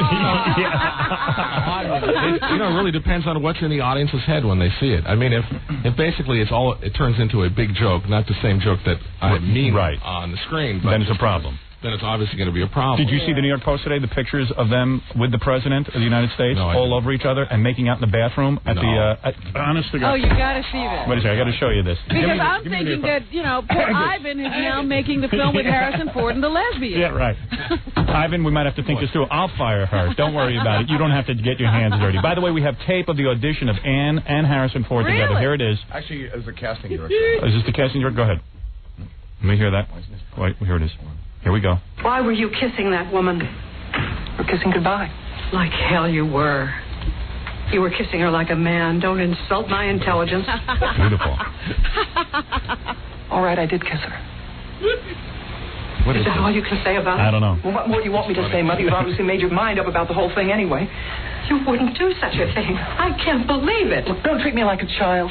You are my child. I don't care how old you are. You weren't brought up to be one of those people. A lesbian. I want to hear it from you. What people? Homosexuals. Right. So anyway. Dun, dun, dun. She's a sexy woman, though, that Anne, whatever the hell her last name is. H. Well, this relationship is only 4 weeks old. They might break up. Meanwhile, how bad do you feel for Steve Martin? He was with her for 3 years, and there was nothing worse than when you're a heterosexual man, your girlfriend goes and becomes a lesbo. Especially a famous lesbo. Poor Lou Diamond Phillips has never, He hasn't recovered. He has never recovered, Ivan, and you know it. I don't know. He's doing theater now. He's doing theater. The guy can't even recover. And this is a long-held dream of yours, I understand. But, Ivan, is it a blow to Steve Martin that after 3 years of living with a woman, she becomes a lesbo? I wonder if he knew. Ivan, you know this stuff. But I think they broke up before this happened. They did? Yeah. I see. So you're saying she went lesbian? So it's not as bad as Lou Diamond Phillips is what you're saying. Right. Did you see those pictures? I'm now the expert at this. Did you see the pictures of your leading lady at the White House? I did. Quite shocking. Yeah, but actually she looks pretty hot. Although Ellen doesn't look that hot. And Ellen is clearly the man in that relationship, if you want my guess. Yeah, as far as I'm concerned, Annie H is still heterosexual. She's dating a guy. Yeah. Ellen DeGeneres. Right. I don't think Annie H knows that Ellen's a woman. What do you think of that? That's my theory. Wait till she pulls up her pants and sees this is my penis. She's going to be upset. Ivan, what do you think? Again, the Daily News. I'm probably in a lot of trouble. Yeah. Anyway, so this new movie that you made. Father's Day. Father's Day. All right, we'll go back to that. Yeah, something wholesome. I'm looking forward to the promotion on the next movie. I'll wait for you to come in on that. Yeah. Could you come in with Annie H and Harrison Ford? Ivan, I will give you oral sex if you come in here with Annie H. Because I really want to interview her really bad. That's the interview I'm looking for. Yeah. All right, so wait a second. This movie is going to be a great premiere party, I'm telling you that. Ellen and Anne. Right. All right, let me hear this. So did you have a premiere yet for Father's Day? No, it'll be a couple of days before we open. I see. In another week. Well, do you think Ellen and Annie H will show up? Because I'll come if you want me to. If you want me there, I'll be there. Just sit him right next to sit me right next to those two lesbos. Let me have some fun. So let my fingers do the walking. Oh, so wait a second, Ivan. You are saying this new movie with Robin Williams and Billy Crystal is the best movie you've ever made? Yes. Is that what you were saying, honestly? Yes. Really? Very, very funny. No kidding. Yeah. And when you say this is a great movie, why is this a great movie? What is this about? The story of this woman, Nastasha Kinski, actually plays this. Nastasha Kinski's a nice little piece of ass. Did you get any of that? No, I did not. Did you ask her about Roman Polanski at 14? Yeah. Did you know that? I actually asked her about it. Oh, you did? What'd she say? What'd you She say? didn't say a darn thing. Was that the woman that Roman Polanski raped? She was she didn't get raped by him, but she was pretty young when they were together. She was and she had sex with him at 14? No. What was she, 16? No, I don't know. Ivan, why are you a director and you're not having sex with a 16-year-old? Poor Ivan. We just have a wonderful relationship. Oh, you're in a wonderful relationship. He is. Actually, I've met Ivan's wife. Yes, I have, too. She's a beautiful woman. And Ivan said to me, you see, I have a beautiful wife. Huh. So he was bragging to me. But how'd you get her? Did she know you were a director? Your wife? I was a loser. Thank you. This is about 27, 28 years ago, and right. I was directing, I think, my first English language film, Cannibal Girls. Cannibal Girls? This is where I start. Right. First Plums of Sex, now Cannibal Girls. This is a wonderful day for me. So, all right. So you have a $12,000 comedy, actually, with the Second City guys. Did it make money? Yes. So there you go. Who cares? So, go ahead. So you made that, and then what do you do? While I'm doing this, my wife, Genevieve, who's a French-Canadian, is doing her first English language film in Canada. She was an actress? Yes. Yes, go ahead. And the production secretary on that film was the roommates of the production secretary on my film, and I got invited over. And so get to the good part. How long did it take you to get in her pants? It was we fell in love that night. Really? Yes, but I did not, Really? You did not get in? But we were starting to live together, I guess, about 2 weeks thereafter. No kidding. Wow. Boy, Ivan, fast mover. 2 weeks. 2 weeks, and we've been together for 27 years. Wow. And on your films, you never have affairs with any of the actresses? No. Interesting. Interesting. So professional. No, I take a kind of a father attitude. Actually, Robin Williams used to call me Pops. Oh, really? Oh, that's nice. Well, yeah, you're no older than he is. Yeah, tell believe him me. to lighten up. Right. Tell Robin Williams he's the same age, okay? He's no spring chicken. He can keep fantasizing all he wants. So did you ask? It's a relationship. Did you ask Nastasha or whatever her name is about Quincy Jones? No, I did not ask her about it. So let me tell you what goes on in this movie. Well, what happened with Roman Polanski? Hey, was it when you filmed Father's Day? Was the nanny on the set with Robin Williams? I mean, the wife? Oh. Whatever. Oh, what do you mean? Oh, I want to know. She's not the nanny anymore. Well, she is the nanny. That drives him crazy. Not anymore. You should have said, hey, listen, dude, you don't do a good scene here? All right, go ahead. Just stop it already. Or you should have said, is she still working? Because I'm looking for someone. Robin Williams have a lot to his back during this movie, or you wax it? No, he has an enormous amount of hair. He does, but that's something you play for comedy. Right. Yes. There's nothing wrong with that. For comedy, actually. Nothing wrong. Did you really? Yes, we really did. All right, so go ahead. You had fun shooting this film. Yes. These two guys are talented. This woman comes to these two guys and tells each one of them, hey, we were lovers 17 years ago, and my 16-year-old son is, in fact, yours. Oh, I see. And he's missing. Please go find him. They don't know about each other. And so both men could be the father of this kid. Right. And Robin Williams and Billy Crystal go out on a search for the kid. And they wind up together. They wind up together. They don't know each other? They don't know each other. Do they make love to one another? Not even a little bit. Wow, no gay, nothing. Too bad. Gays. In order to get an audience today, you got to be gay. Yeah, Come on. You better get some gay stuff going in this film. I'm waiting for the next movie. Right, I think you're going to have plenty of that. What happens when you're shooting your next movie if Ellen DeGeneres has to sit in on all the shooting and she starts hanging around? I think you should throw her off the set. No. Be firm. Because why should Wait a minute. Your wife got to come to the set. Once or twice. And never during love scenes. Never. But that was you. That wasn't Betty throwing her off. Oh, that's true. That was me throwing her off. That's right. You just wanted a little freedom. That's right. Yeah, I mean, hey, if I'm going to make out, I want my wife watching. Let's be honest. All right. But if I think we you did can great, have your wife. What? I think we really did great. Yes, we did. I mean, I've been talking to the press about Father's Day for the last couple of days. And almost every one of them have said, what a fabulous movie Private Parts is. Is that right? Yeah, I've been getting a lot of compliments on it. Yeah, well, you want to know something? It's really weird, too, because I finally... Did Robin and Billy see Private Parts? I don't think so. No? No. Yeah, they can't bear it. They won't even go to see the film. A lot of actors can't bear to see me be so great in a film and do such a great acting job. It makes them crazy. But they'll see it. Everybody will see it. Right, I know. That's what I'm looking forward to also. And plus, it's going to be released in Europe any day now. Yeah. Yeah, I don't know what the whole schedule is and all that. We did do a fabulous job. We made a really good movie and a well-reviewed movie, too, which really shook me. Yeah, I mean, everyone thought it was going to do $100 million. That was the problem. Yeah. You know, I mean, we knew secretly, wow, we did 40, 45, that's great. Yeah, privately, we were like, wow, kind of excited we made any money. I couldn't believe it. I mean, I'm not that well known. I remember you called me a week before, and you said, you think we can make $10 million? This is exactly what he did. He was just so worried that we would hit $10 million. Yeah, I wasn't sure we'd make $10 million with it. Yeah, but seriously, I mean, like, where the hell am I known outside of my markets? I mean, I'm not known in more than half the country. And you've never made a film before. Yeah. So. Film did a lot of cool things, too, for me, because now all of a sudden we have a lot more affiliates, and we have a lot of people signing up There's for the radio show. also a lot of people who come and do the show now. Yeah. Yeah. That's pretty cool. And plus, it'll set me up for my next movie. Because now all of Hollywood knows I can bring $40 million to the table. Yeah. What other actor can do that, Ivan? Seriously, how many actors are there really who can bring any millions to the table?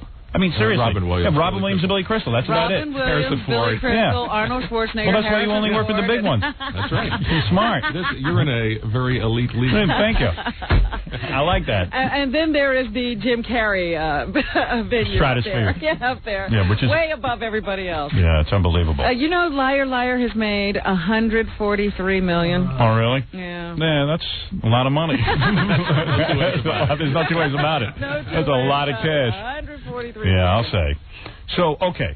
So, Father's Day opens up. It's very exciting for you. This will open up on May 9th. Yes.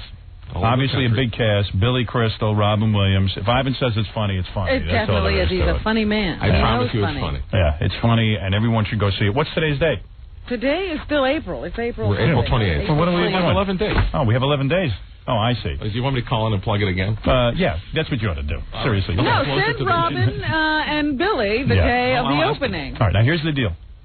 You're going to get Robin Williams and Billy Crystal in here, because I want to see that. And I will torture the two of them. It'll be good. Tell them.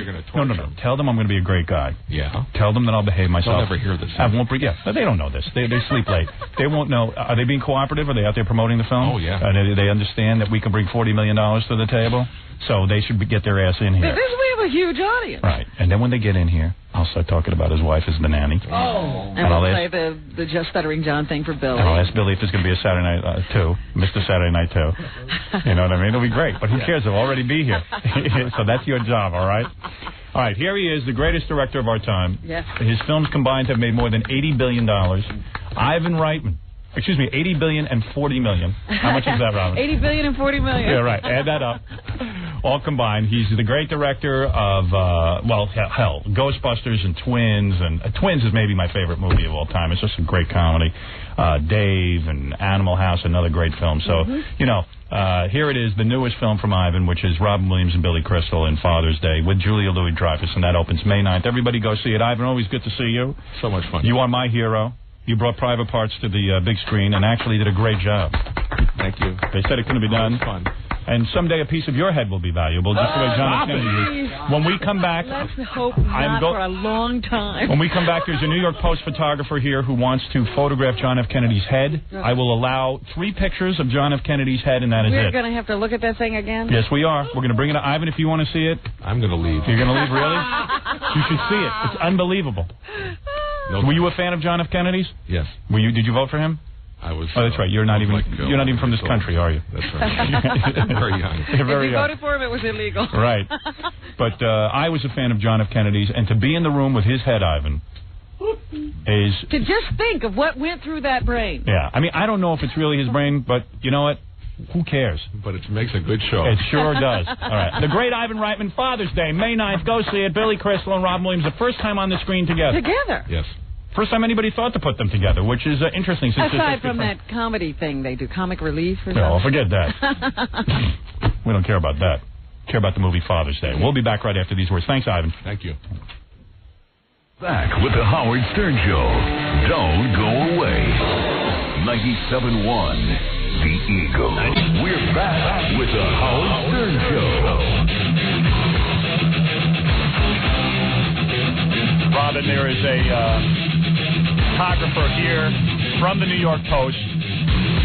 They want to take a picture of me with John F. Kennedy's head. Oh, really? They do. You want to be in the picture? I would be in it. Why not? The guy says, I'd be happy. It's my discovery. Since the owner of the head. The guy who brought it in doesn't want to be photographed. Yeah, and I guess, like any good photographer, like who takes pictures of landscapes, they want to make sure that there's people in the picture as well, so it's interesting. Listen, I can't tell you for sure that this is John F. Kennedy's head, but why not? I'll pose for a picture. Normally I don't. How do I look, Robin? Well, you look okay. Like an archaeologist who discovers something great. I am. You're like Margaret Mead. I am like Margaret Mead. I even look like Margaret Mead, unfortunately. There's a guy on the line who wants to buy the head. Gary, bring me the head of John F. Kennedy. Matt, you're on the air. I didn't want to talk on the air. Oh, you did not? I can take you off. If you don't want to talk to me, I'll take you off. I have one question for you. Go ahead. Is there a way you can verify this man was in Dealey Plaza that day? Okay, we are in the middle of getting that verification. The only thing I can tell you is a doctor looked it over, and he says that this is the head of somebody who was the victim of a gunshot wound 34 to 40 years ago. And what part of the head did he say it was? He said it was a piece of scalp, and he said there was no evidence of hair, although I see hair on it. Was front or back? What? He didn't say front to back, did he? No, he didn't. He didn't get real specific. Should have asked him. Well, I mean, you know, if you can prove to me this man was there that day, I'd pay good money for it. Mm-hmm. How much? Well, we would discuss it with the man. Mm-hmm. What do you think something like this is worth? You sound like a collector. Give me a guess. I would bid on it if he wants. How about a ballpark? Give me a ballpark. I'm not going to set the bidding. I'd pay good money for it. You would. There's a guy who already put in a bid of $75,000. Is that high or low? If someone's going to bid it, I'll beat it. Wow. Wow. I know this thing's valuable. If it is, in fact, the head of John F. Kennedy. All right, well, more is going to be done to it to find out if it is or if it isn't. I need to know. Yeah, that's why the guy's coming forward. Himself was there, though. I need proof that he was there that day. Okay, very good. I'll talk. He says he can verify it. Okay. All right, thank you. All right, there we go. Evidently a lot of controversy. I am not going to stand for... here is the jar. Should I touch this thing, or...? At your own risk. Uh-huh. I will touch it, only because it is the ex-president. Although I'm going to go wash my hands. Because it smells. Oh, really? Well, it smells like formaldehyde. All right, this is David. He is a photographer. Not sealed well. No, I am only taking one picture with the head. Is this safe to hold? I guess it is. It hasn't killed this guy. Yeah, that's what I'm saying. Here it is. JFK's head, allegedly. There you can see it. Put it down. It makes me sick. I've never been this close to a president. I saw Jimmy Carter when he ran for office. I saw him go by in a motorcade, but never before. Well, I actually sat in a room with George Bush. I know. So you actually had a crush on him. Yeah, I did. Gary, you going to bring in David, the photographer? A lot of people interested in this story. This is David. He is a photographer. What are you, a freelance guy or post? You're the staff photographer? Yeah, I think I've met him before. Oh, hey, David. How you doing, guys? Now, David, here is what they're calling John F. Kennedy's head. Whatever's left of it. Oof. I see hair in there, but maybe I'm nuts. You want to take a quick shot? Yeah, I'll take a quick shot. I got to get closer. I thought it was John F. Kennedy himself that was going to be here. I guess it's only a piece of it? Yeah, this is a piece of his head. Not the real JFK. There it is. They're kind of small. It's a small hunk. It's about the size of a Yeah, chunky. I mean, it was the bit that blew off. There it is, though. Yeah. All right, let me get over there. Hold on. All right. Come on in. I think he's the guy who took the pictures of me that were in the post. Is that right? Yeah, remember Someone you should have shot him in the head. everybody was showing my feet or something? Did you say you wanted to shoot him in the head after those pictures? Yeah, I think they're pictures. Yeah, No. right. Were they a good picture? Yes, it was. I like that picture. Try to show this in a flattering light if you can. This is an next Yeah, president. John Kennedy was a vain man. There it is. Make him look good. Believe it or not. Okay, here we go. I can't give you any verification. If you guys want to run this picture, go ahead. All right, there you are with me. Closer to you, Howard, a little bit. Closer to your face so I can get Oh, I'm afraid to put this thing near my face. All right, here it is. There it is. There I am with the jar, Robin, as you can see. Looks like a commercial. What are you selling? Looks like Barilla pasta sauce. There it is. No, it's in a jar anyway. All right. And there you can Turn see. it around so I can see the piece, wherever it is. Say what? Can you see it? Yeah, your hand's covering things. I don't know. It keeps moving. There it is. Can you see it now? Pig's feet, though. Is that? It looks like pig's feet. It does. I'll agree with you there. All right. That's it. Enough pictures. Pig's feet? How would you say the president's name? There it is. Pig's feet. What do you think? I'm in Penthouse? All right. There you go. There it is. Believe it or not. Hello. Robin, the only official photographer to come in here. That you're the only one getting a picture. You're the only one. I'm not giving out any more pictures. You now have the only picture of JFK's head. Thanks. Thank you for the opportunity. All right. Bye, David. Take care. That's David from the New York Post. Robin, I like Margaret Mead, like many archaeologists, I have in my hand perhaps a part of history. A part of history. There he is, John F. Kennedy, sitting on my desk. I'm a little nervous. I don't want to drop it. Why don't you just put it away from you now? Put it back in this little box. All right, I'll put JFK back in his box. Let me thank the Mr. X and Dr. Berger before they leave, Gary. I don't know if they're still here. Maybe they left. I'm sure that Mr. X would not leave without JFK's head. What is he going to do with this now? What, with JFK's head? Mm-hmm. He's going to wait and see what happens. He's going to verify that he was at the parade that day or whatever the hell it was, motorcade, and then he's going to put it up for bid. I guess. I would hope that he'd go to some experts and have it taken care of. There is Dr. Berger once again and Mr. X. The Dr. Berger who examined the remains, and Mr. X, the Sunshine Boys, I call them. That's right. Mr. X, first of all, let me thank you for allowing me to pose with what you are claiming to be JFK's head. Thank you. Oh, it is. Yes. And I want to thank you, Dr. Berger, for verifying whatever you could there. I know you couldn't give us much. Scientific accuracy is what we want. Right. And certainly that's what I want as well. And I just want to thank you, Mr. X, for allowing me, like Margaret Mead, to be sort of in on this discovery. As you saw, I was just photographed by the New York Post because you allowed me to hold this piece of history in my hand, if it is in fact a piece of history. Well, I want to thank you, and I feel a lot better. Good. You should, as you should. And Doctor, thank you so much. Thank you. All right. Well, there you go, Robin. All right. And what will you do? Will you take the head home with you now? Absolutely. All right. When you put it in its big jar. Yes. Can you smell it? Does it smell? Because I even sense a little odor coming out of this thing. No. I keep it in a lead thing, so it really is, you don't smell it at all. I see. All right. Well, there it is. And here he is. I'm going to now give up John F. Kennedy's head. Box, yeah. I'm going to give you back the box and wish you luck with it. And I'll let you know what happens with the bidding. You heard some guy, he said he'd pay anything for this. That's great news. Great news. I know you need the money. All right. Well, there you go. There they are again. Once again, Mr. X and Dr. Berger. Thank you. Dr. Berger, do you have anything else you want to add to this? No, not right now. Not right now. All right. Well, we'll await further developments. Okay. Thank you, Dr. Berger. Thank you. Two great men coming forward. And look at how he holds that thing. He really You hold it like a baby, don't you? Yeah. He cradles it. Look at him. He cradles it like a baby. There goes Dr. Berger again. And there goes John F. Kennedy's head. Or what has been claimed to be John F. Kennedy's head. Well, there they go. By the way, tomorrow's show, we have a guy coming in with one of Christopher Reeve's toes. Oh, stop it. Christopher Reeve is intact. No, Christopher Reeve isn't aware that it's been chopped off. It was chopped off yesterday.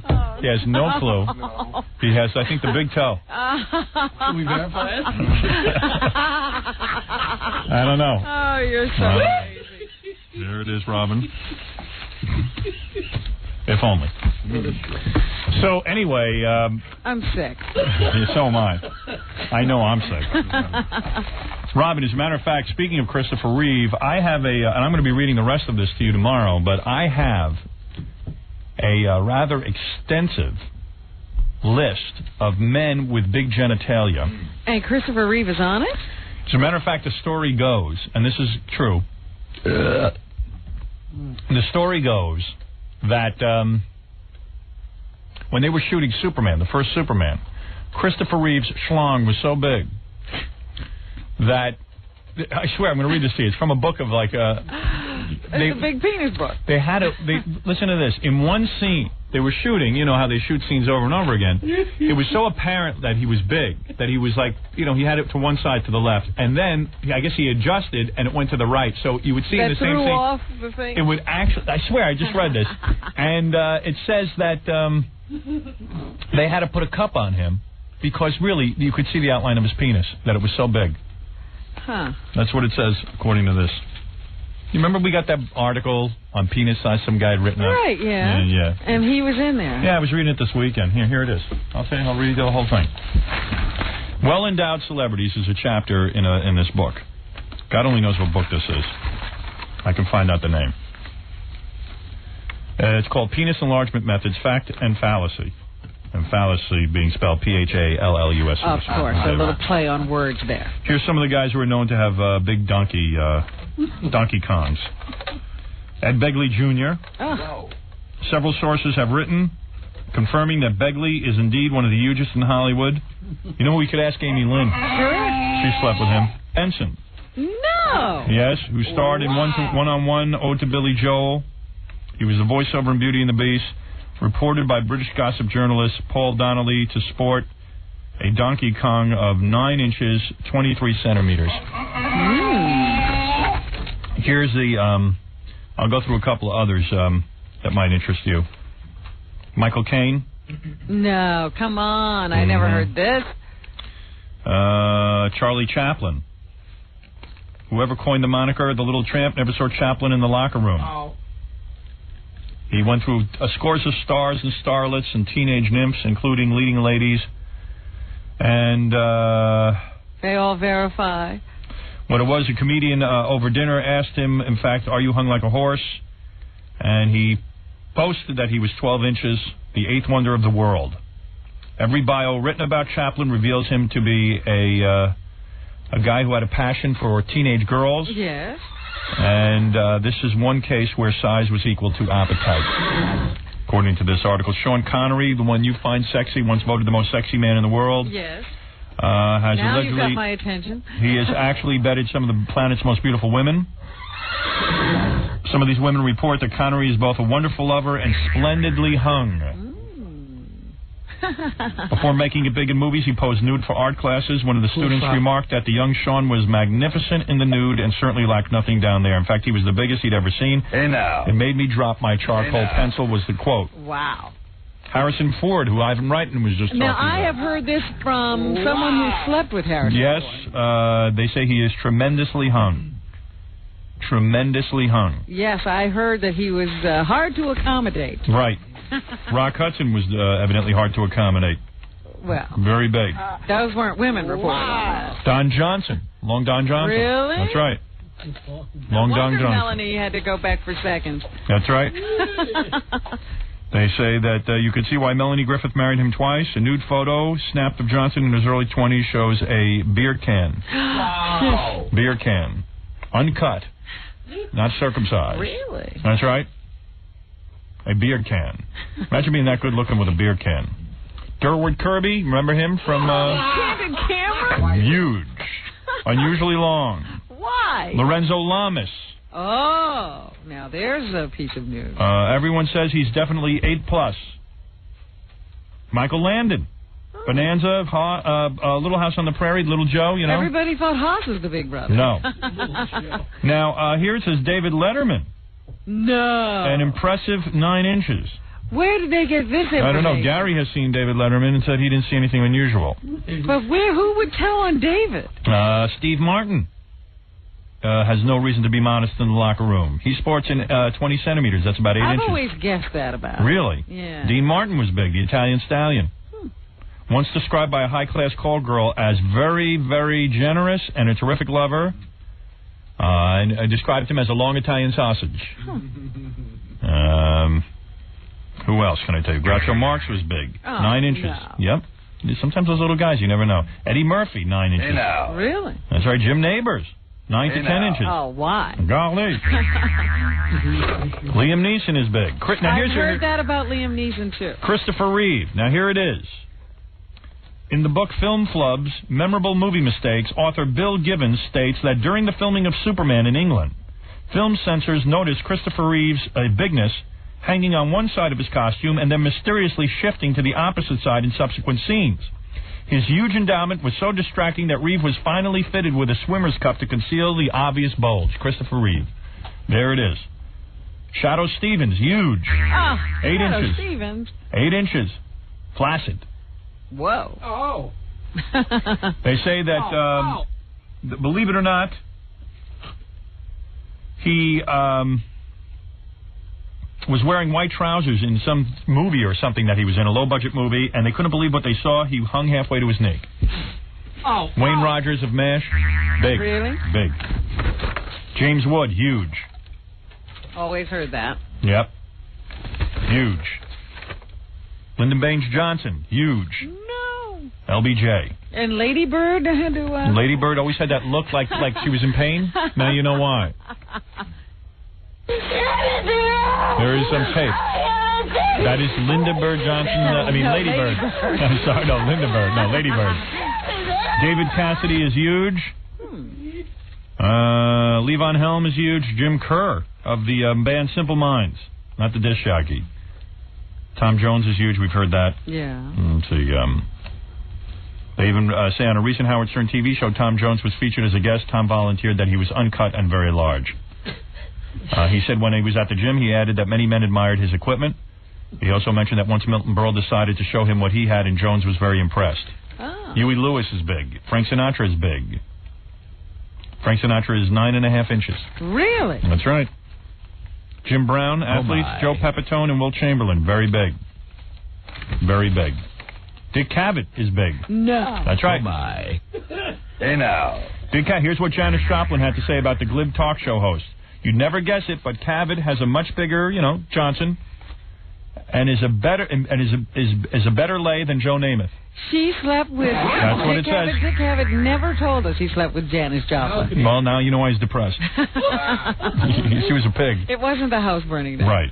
Tom Brokaw is very big.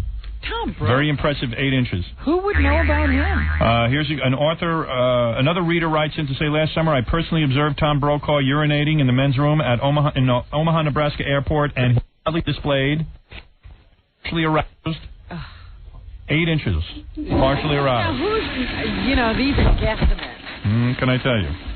Dan Rather is big. In fact, it's described as huge. A former paramour comments on his size and also his immense amount of body hair. Going to bed with Dan Rather was like going to bed with a shag rug, and he was huge. Still working on Dick Cavett with Janis Joplin. And Chuck Yeager says they say he has the right stuff. That's it. That's the list, Robin. It's a much more involved list than even I went into, but... Oh, I've got to read that. Anybody want to see some good pictures of Marilyn Monroe laying on the autopsy table, or John F. Kennedy's autopsy pictures and other autopsy pictures, can go to, this is a cool website. It's called rotten.com, rotten, ROTTEN.com. There's a guy here who has pictures of Shoshana Lonstein, Jerry Seinfeld's girlfriend, getting her ass squeezed by some guy. All right. Quickly, Gary, let me examine these for authenticity. A lot of authentication going on. Yes. On the show today. Well, that's what you think. Baba Booey. There's actually no authentication going on this show.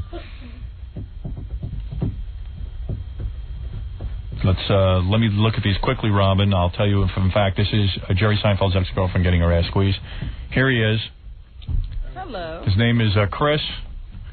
Chris, rather quickly, we need some authentication. Where did you photograph these pictures? On the east side, between 68th and 78th Street. And you just happen to have a camera with you? No, I saw them walking, and I ran into a store and bought a disposable camera real quick. And I got to tell you, you are as sleazy as I expected. You look typical Star fan. Right. You look frightening. It's a dream, just being. So you were walking around the street, you see Jerry Seinfeld's girlfriend, and you see her getting her ass rubbed and squeezed.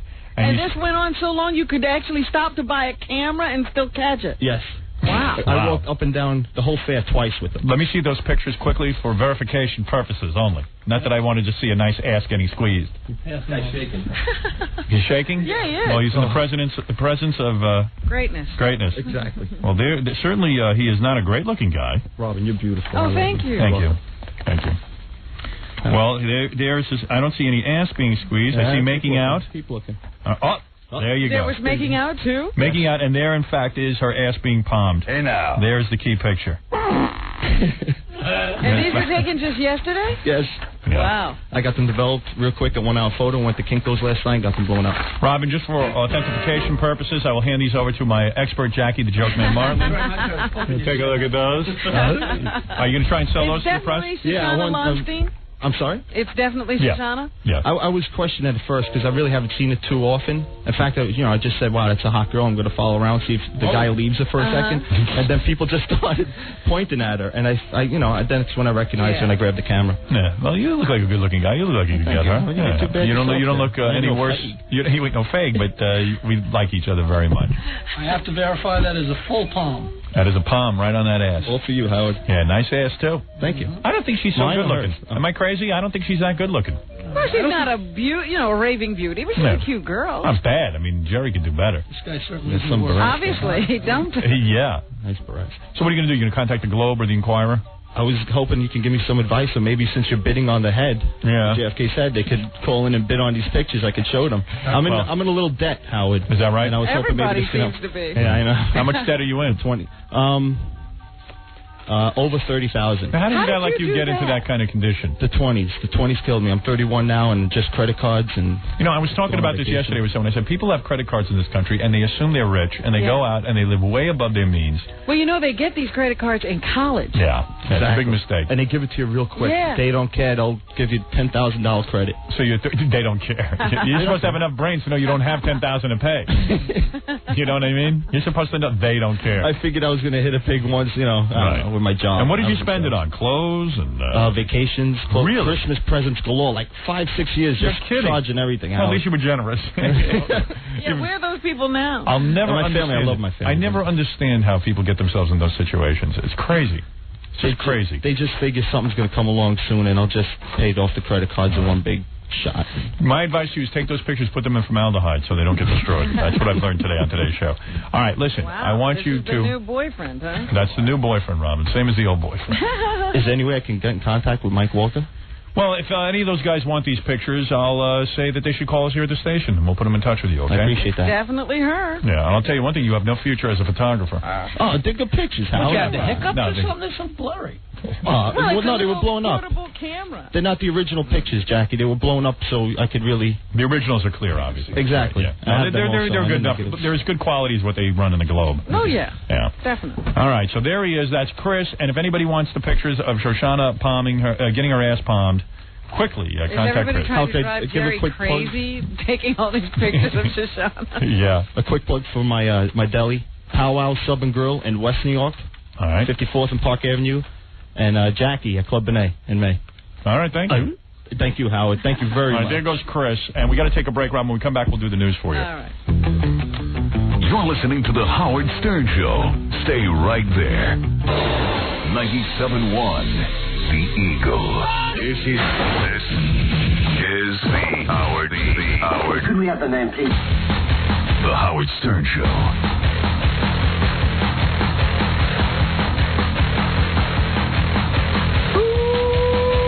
Yeah, baby.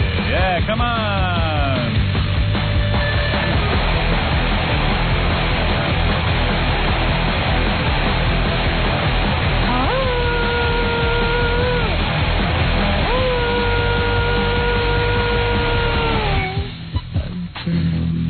It says here, this is cool. What is this? Is that Nine Inch Nails? I think it's Stabbing Westward. They sound like Nine Inch Nails.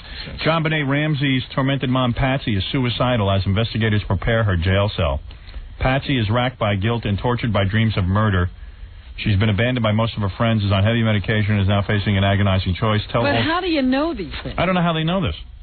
How do they know this? They know her nightmares. They must be tapping into her brain. John Benet's little dog abandoned by family. Patsy and John Ramsey have turned their backs on daughter John Benet's little dog, Jacques. If that's their worst crime, no problem. The couple left a tiny Bichon Frise. Is that how you say it? Bichon Frise. With a neighbor, Joe Barnhill, before Christmas in preparation for a holiday trip. and they never took it back. Well, look. Come on, they've been a little busy. This guy says, I think the dog's mine now. That's kind of sad. John Bonet got the dog as a puppy for her 4th birthday present. She adored the little puppy, and I wouldn't want to be around that damn dog. But this guy doesn't seem to mind. He looks like Jim Backus. Are you saying that the dog was given away before the murder? I mean, given to this guy before the murder? I don't know what I'm saying. I didn't pay attention to what I just read. Sorry, Robin. Yeah, I guess so. I guess it was given to him before. Because I was thinking, maybe if the dog had been around, she could have been protected. Yeah, take a look at this dog. I've seen cats maybe a lot of loud yapping would have helped bring some Fred, are you talking? Assistance. I hear Fred talking over there. Aren't you, Jackie? Yes, I am. Yeah, what are you saying? Because I think it was given away before she was. Oh, okay. Yeah. I shouldn't know. I know. I hear something going on back there. I just don't know. Did you hear it? And answer your question, yes, I'm talking, and yes. I hear you grunting. Why wouldn't you talk so that other people could hear you? I don't think anybody really cares about You have a Bichon. You have a Bichon Frise. And I tell you, the dog would have barked, and the kid would probably still be alive. Would have. That's why they gave the dog away. Really? Interesting. Oh, it was a plot. Part of the plot. Now Jackie's mumbling. Well, he's just senile. By the way, Bichon Frise is something I will never say again. I just don't even like saying it. But there you go. Okay. So, Robin, what's in the news? Well, Howard, there seems to be another one of these wacky groups running around the country, and they seem to, I don't want to target one particular part of the country, but Texas, again, is the home of one of these loony groups. This one is called the Republic of Texas. Yeah. The Republic of Texas Militia. Oh, no. And their thing is that it was illegal for Texas to be made a part of the United States. They want a referendum so that people can vote to determine whether Texas is a part of the United States or not. Yeah, that's gonna go over big. This guy, Richard McLaren, calls himself the ambassador of the Republic of Texas Militia, and said, and they took 2 neighbors hostage over the weekend because they wanted the police to release 2 militia members who were arrested earlier. I see. So they wound up in this standoff with police because they actually just walked out and kidnapped the neighbors. Yeah, I think most people in Texas would like to not be a part of the United States and not be part of this country. Yeah, sure. That'll work well. I mean, when you're going out and your neighbors kidnap you, you got to start to worry about your neighborhood. Pretty weird.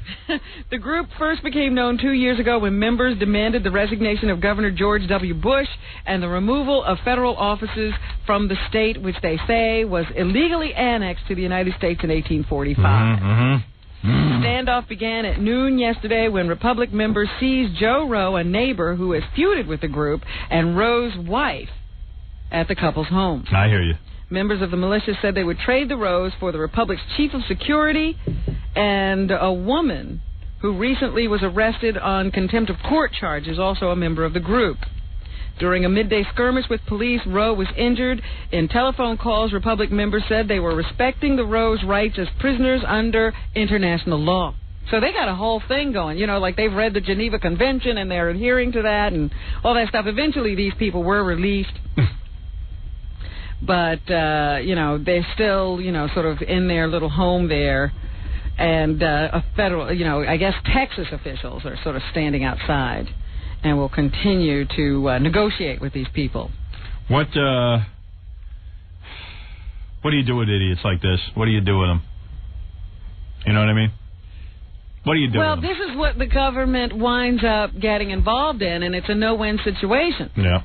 Because you got us who says, yeah, they're wacky. Arrest them. Lock them up. Do something with them. Get them out of the way because they're kidnapping the neighbors. Yeah.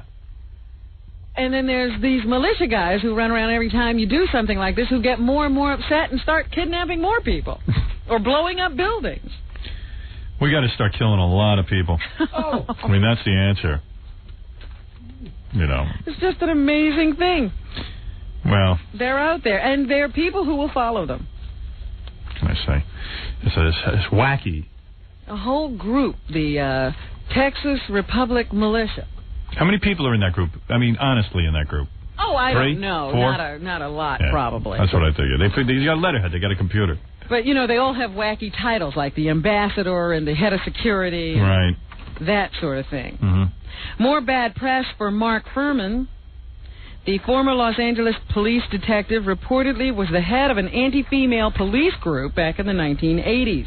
This guy has some outside life, outside of outside of his work. The Daily News says Foreman presided at a beer-fed tribunal held to punish male officers who refused to shun female officers. The paper cites previously unreleased portions of the same tapes used during the O.J. Simpson murder trial in which Furman used racist comments. The paper says Furman reveals in the tapes his leadership of the all-male club of LAPD officers called Men Against Women and calls himself the Grand Dragon of the group. Yeah, this guy ought to keep his mouth Yeah. shut. Every time he opens it, something stupid comes Yeah, I know. out. But in Furman's own book about the Simpson case, he said he greatly exaggerated on the tapes to impress an aspiring screenwriter. So I guess the Grand Dragon comment was more exaggeration, and saying there was a group Men Against Women is more of an exaggeration. Well, now they got tapes of Men Against Women. So there you go. Yeah, he's always up to something. When did he have time to enforce the law? He was very busy. Well, you know, his off hours, he was just into weird stuff, that's all. It's nonsense. Monkey business. Yeah, why didn't he go home and see his family?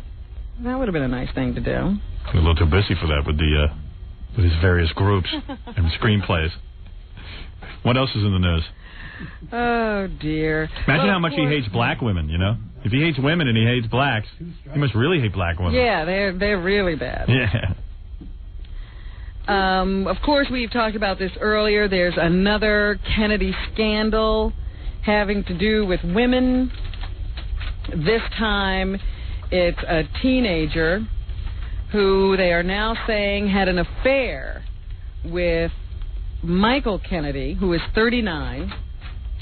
And this affair allegedly started when the girl was about 16 years old and babysitting for the Kennedy kids. Michael Kennedy and his wife, who is the daughter of Frank Gifford, are divorcing. No one in the family of the young girl has filed a complaint, and the girl has not filed a complaint. However, I guess rumors started circulating about the fact that Kennedy had this affair with a young girl, an underage girl, and now an investigation is being conducted as to whether he was involved in sexual abuse of a minor. This could be, you know, a terrible blow to his family. He is divorcing his wife. He's had an alcohol problem that had to be dealt with in rehab. People are claiming that the marriage fell apart as a result of the disclosure of this affair with the young girl. So, once again, the Kennedys and sex leading to a problem. They should castrate all of them. It's always a problem. We've got to take a break, Rob. We'll come back and finish the news for you right after this. We'll return to the Howard Stern Show after these messages.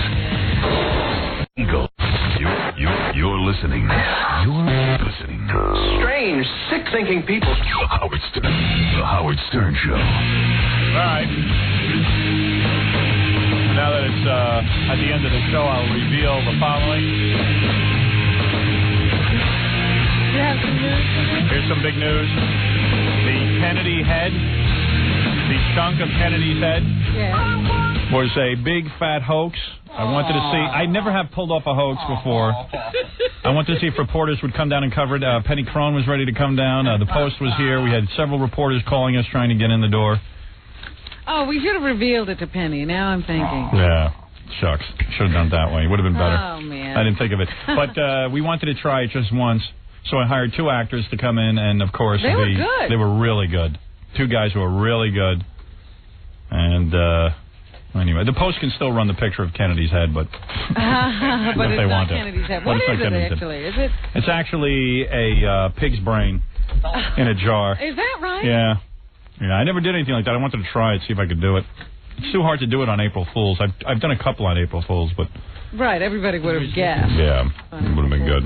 But it was kind of enjoyable to listen to, wasn't it? Imagine I enjoyed it. I didn't think anybody would actually believe it, but they did, and people were bidding on it. We had bids as high. We had over $100,000 at this point. You know, it would be easy Well, to let's still sell it. If anybody wants Kennedy's head, or what the pig's head that was posing as Kennedy's head, I bet you that has some value now. So anyway, yeah. But maybe the Post will run it anyway to show you what we try to pass off as Kennedy's head. Who knows? That was fun. We've never done that before. Do you think they'll get this message? I don't know. Hey, maybe they won't even. Hey, don't tell them. Don't tell the Post that it's not really Kennedy's head. Well, they got a nice picture of me posing with a jar of what looks like his pig's urine. I know, that was the ugliest water, whatever that stuff it was in. And we did get bids of over $100,000 for cloning purposes. Yeah, I mean, the guy from that autograph place, he was really like, hey, you know, if we can get this and this. You know what I was tempted to do? What? Sell it to one of these Japanese guys, let them clone it, thinking it's Kennedy's head. And then they get a pig. And then they get a pig. They're like, wow, Kennedy is ugly. Who said this was a sexy man? Oink, oink. So there you have it. I hope you enjoyed it. Maybe some of you were sucked into it. I'm sure most of you thought that we were a bunch of jerks and could see right through it. Part of me wanted to wait till tomorrow and see the picture in the Post of me with what was purported to be Kennedy's head, but I don't know. I know. We decided to pull the plug early, though. By the way, that was the real Ivan Reitman in here earlier. Yeah, that was not a hoax. Yeah, that was the real guy. But Kennedy's head, I don't think there's any pieces of it anywhere, but I thought it'd be fun anyway. Go ahead, Robin. What else is in the news? Yeah, what are you going to do? Did you hear that the family of Ulysses S. Grant was threatening to take back the 18th president's body because his tomb was in such disrepair? Say that again? Aren't you Please. listening? No, I was thinking of pictures of Dolly Parton. Go ahead. You know who's in Grant's tomb, right?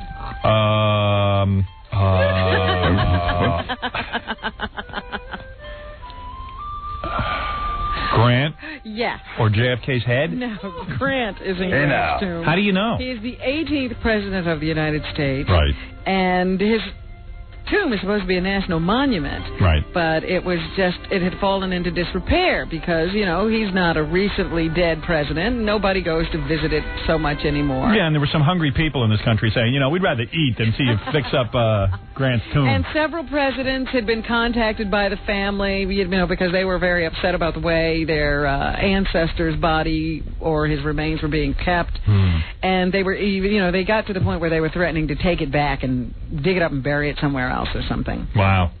But yesterday, 3,000 people gathered along Riverside Drive in Harlem to rededicate the tomb of the 18th president. 100 years to the day after Ulysses S. Grant was buried, he got a tribute from politicians, the military, and some of his descendants. The government has just completed a $1.3 million cleanup project of Grant's tomb. Oh, $1.3 million.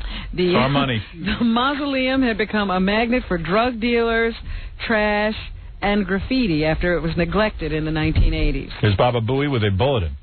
No, I've been up to Grant's tomb before. Yeah. Freddie, did we go up there that time we rode our bikes? Yep.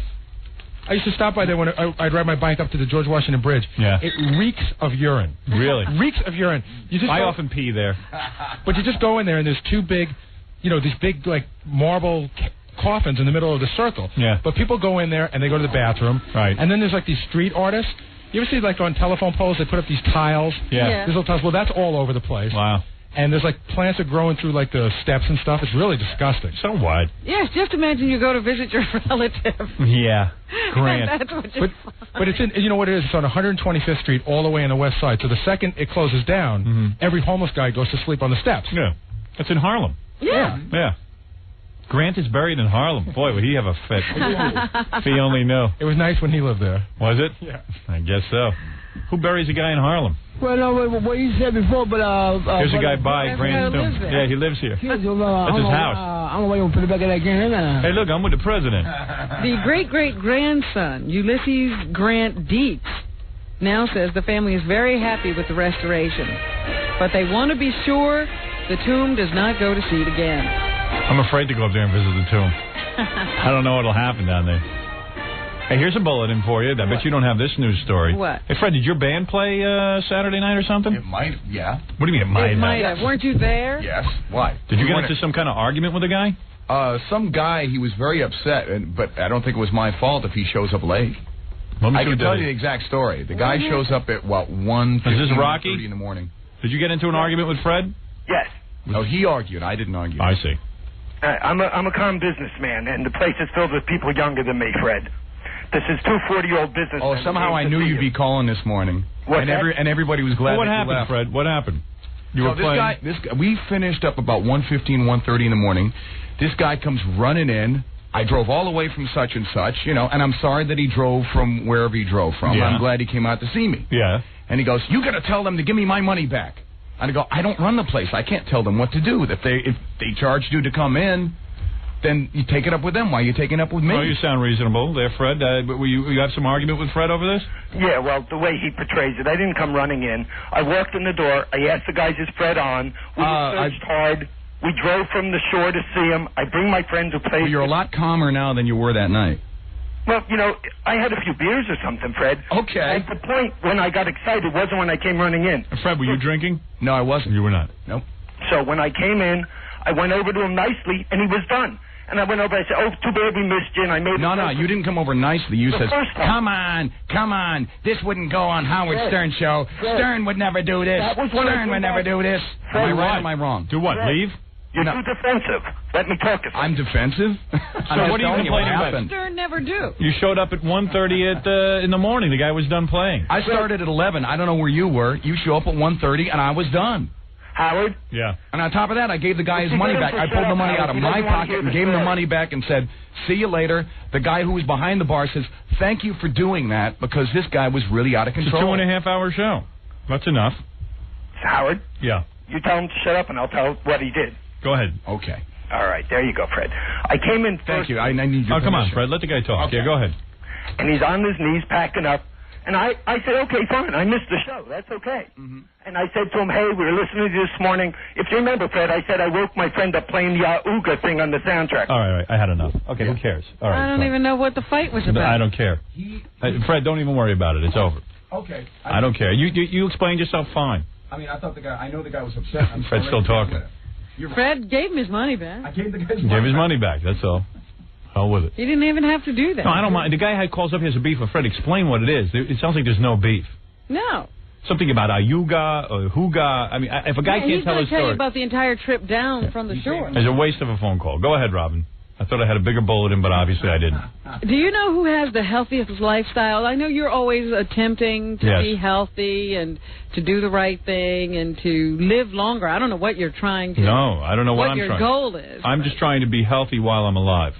Okay. You don't want to live longer? No. Longer than what? I don't know. Than what I was supposed to? But if you want the secret to a longer, healthier life, live like a Mormon. A Mormon. That includes no smoking, no drugs, no caffeine, no premarital sex, and no extramarital sex. Yeah, but aren't they allowed to have multiple wives? Not anymore. Oh. Researchers say Mormons live 8 to 11 years longer than the general white population. Well, I'll tell you something. It doesn't sound like much fun, though. Sort of sounds like my life. Why do they want to live that long? Yeah, that's not living. This was the results of a study conducted by the University of California. They find that Mormons who abstain from smoking and drinking have one of the lowest death rates from cancer and cardiovascular diseases. The study also shows that Mormons with a strong family life enjoy good health. Very interesting. A newspaper ad is offering $100,000 for information leading to the conviction of whoever killed John Benet Ramsey. What do you think? They're going to come forward for the money? That's a silly item. The ad appeared in today's Boulder Daily Camera. The ad featured a school photo of the 6-year-old girl, sans makeup. It asks anyone with knowledge of the crime to contact the country's Crime Stoppers number.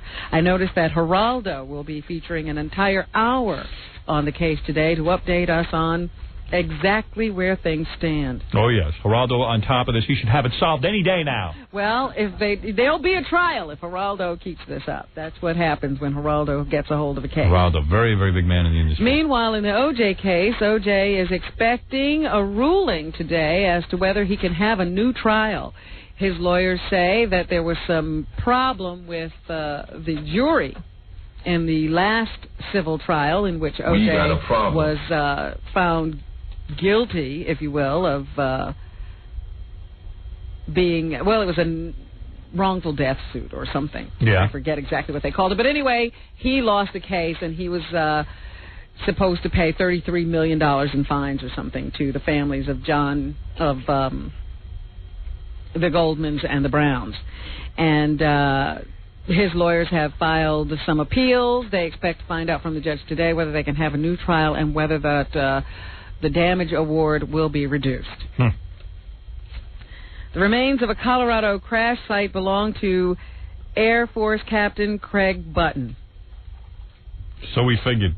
Scientists at a military laboratory in Washington say they've confirmed the finding. They used DNA testing on the fragmentary remains from the site in the Colorado Rockies. Button and his A-10 Thunderbolt disappeared after pulling out of a formation during a training mission in Arizona on April 2nd. I have a piece of his head. Oh, that's disgusting. The wreckage of the jet was found last week. The human remains were found on Friday. Anybody want to hear from a girl crying because her boyfriend broke up with her? Okay, sure. Really? Interested in that? Yeah. Okay. Oh, yeah. What are you crying about? Your boyfriend broke up with you? Yeah. Big deal. You'll get another one. When did it happen? Just now? It was last night. And you're still crying? Yeah. Oh, you must have been good in bed. Yes, he was. How old Why are did he you? break up with you? How old am I? Yeah. 24. 24 years old? Yes. And why did he break up with you? He just figured out we're not compatible. Yeah, so you probably aren't. You weren't having a good time anyway, then. Right. I was. Oh, so he should stay. Honey, there are 2 billion penises out there. Really? Yeah. You'll find another. Yeah. Of course. And you'll be just as happy. You know what really bothers me? What? I was supposed to go with him to his sister's wedding. Yeah. In a week. Yeah. And I went out and I bought all this clothes. Yeah. Bought this great outfit to wear. Yeah. And not to mention the money I spent on the stupid shower gift. Yeah. And now I've got nowhere to wear it to. Ah, big deal. What are you crying about? You're a young girl. Let me tell you something. What do you want to get? What do you want to marry this guy? I would have loved to. Oh, please. I think you'll be with him the rest of your life. In 5 years, you'll be sick of him. How old is she? 24. Imagine you get married. You know, let's say you live to 90 years old. You're telling me you didn't know anything was wrong with this relationship? No, I mean, I wasn't perfect. I don't think there is such a thing as a perfect relationship. Was this guy a white guy? Yeah. Oh, no wonder you're all upset. I didn't know you had a white guy. Is there a shortage of those? Yeah, it's hard to get a white guy. It's true. Yes. Oh, yeah. I'll go with a black guy. Yeah, you'll probably go with a black guy next. I don't know. You'll probably never get another guy. This will be the last one. Oh, thanks. Yeah, I mean, this is probably it, and you're probably right to cry because no man will ever look at you again. Thank you. Are you a pig? No. Yeah. So what are you worried about? Guys are going to be crawling all over you. You think so? Yeah. Absolutely. You get into that new outfit you just bought and go to a bar. Yeah. Oh, yeah. It's not really a bar. And don't wear panties. Yeah. I usually don't. You must be good looking. You certainly have no personality. Maybe, Nah, you don't have anything to worry about. You're 24. I only wish at 24. Did you ever have a girl crying over you like this? As a matter of fact, I did. Did you? I certainly did, Robin. Really? I had a girl call up once. I screwed her about, 50 times. Mm-hmm. And then she called me up and she went, "I'm disappointed in you," and she was crying. And I loved it. Oh, you enjoyed it, did you? Loved it. Well, yeah, it's very, very nice. It's complimentary. It means I'm desirable. Yeah, well, go get some fresh sausage and don't worry but about the it. crying didn't make you come back. Yeah. Oh, no. No, And don't cry in front of your boyfriend. I already did that. Don't, because that only feeds his ego. Yeah, you just gave him everything. What you got to do I now? want to begin with. What you got to do is just go out and date. Let him know about it. He'll be so jealous. Nah. Yep. Yeah? Mm-hmm. I don't know. Go get some new penis. Excuse me? Go get some new penis. At 24, you got 3 good years left. Believe me. Because I tell you, you hit 30, no one wants you. Anyway, I was wondering if I could get my new outfit on and come down and see you. Yeah, sure. Come on down. Yeah, Let me when? see. Tomorrow. Tomorrow? Yeah, hold on. Here's Baba Booey. Okay. You come down. Let me look at you. Okay. All right. Baba Booey. I should let her go out with John F. Kennedy's head.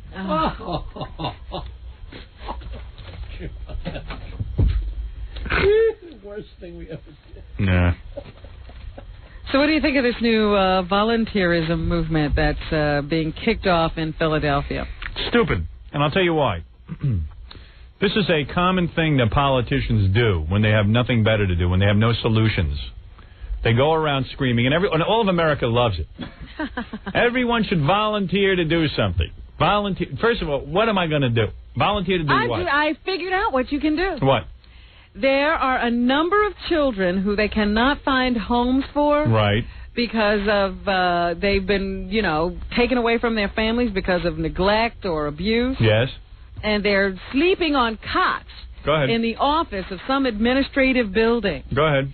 You could open your home to foster children. What are you laughing Especially about? ones with problems. What are you laughing about? I want an abused child in my house. It's just what I need.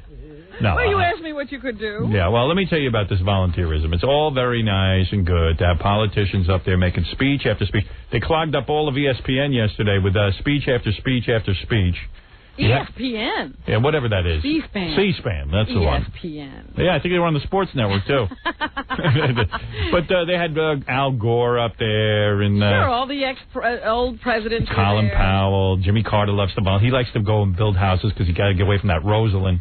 She's there, too. Yeah, oh, please. I mean, the guy just needs something to do. He's so bored. You know what I mean? Please. So, look, it is a common scam, if you will. Scam. It's not a good idea to help It's wonderful. our fellow man. But the politicians, instead of talking about things of substance, will never talk about things of substance. They will keep trying to prove to you that they're doing something. They're not doing a goddamn thing. The barge that is the federal government has still not been reduced in size.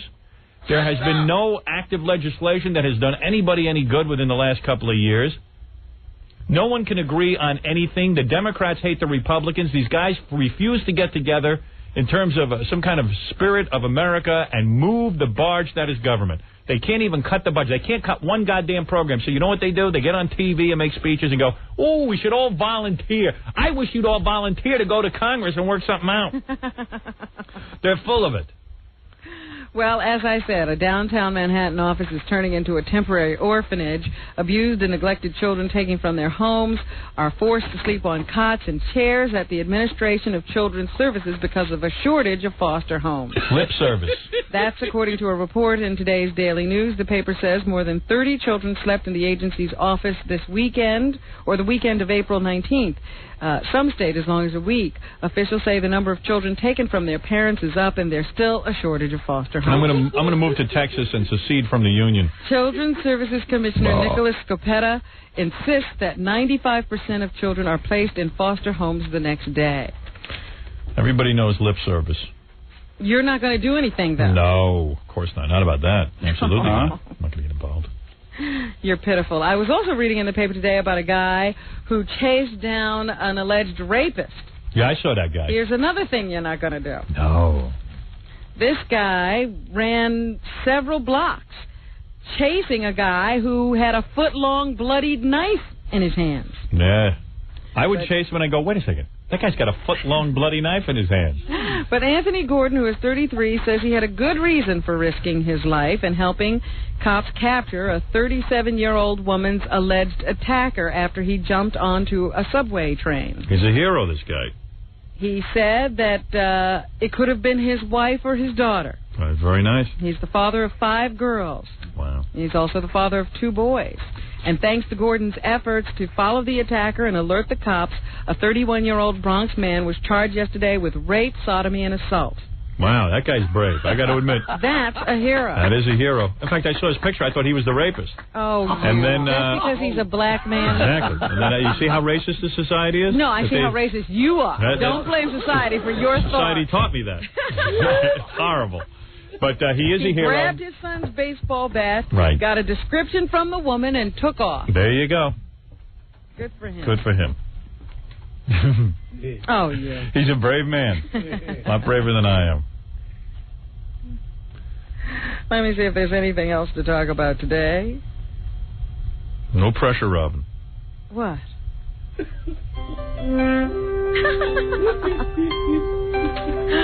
Oh, that can go by the wayside. Let me look at my list. Oh, Volcano was number one at the box office. Oh, is that right? Weekend, making $14.7 million and 14? 14.7, yeah. Yeah. And Romy and Michelle, the Lisa Kudrow movie, was number two. How much did that make? 7.6. I thought that was going to do better.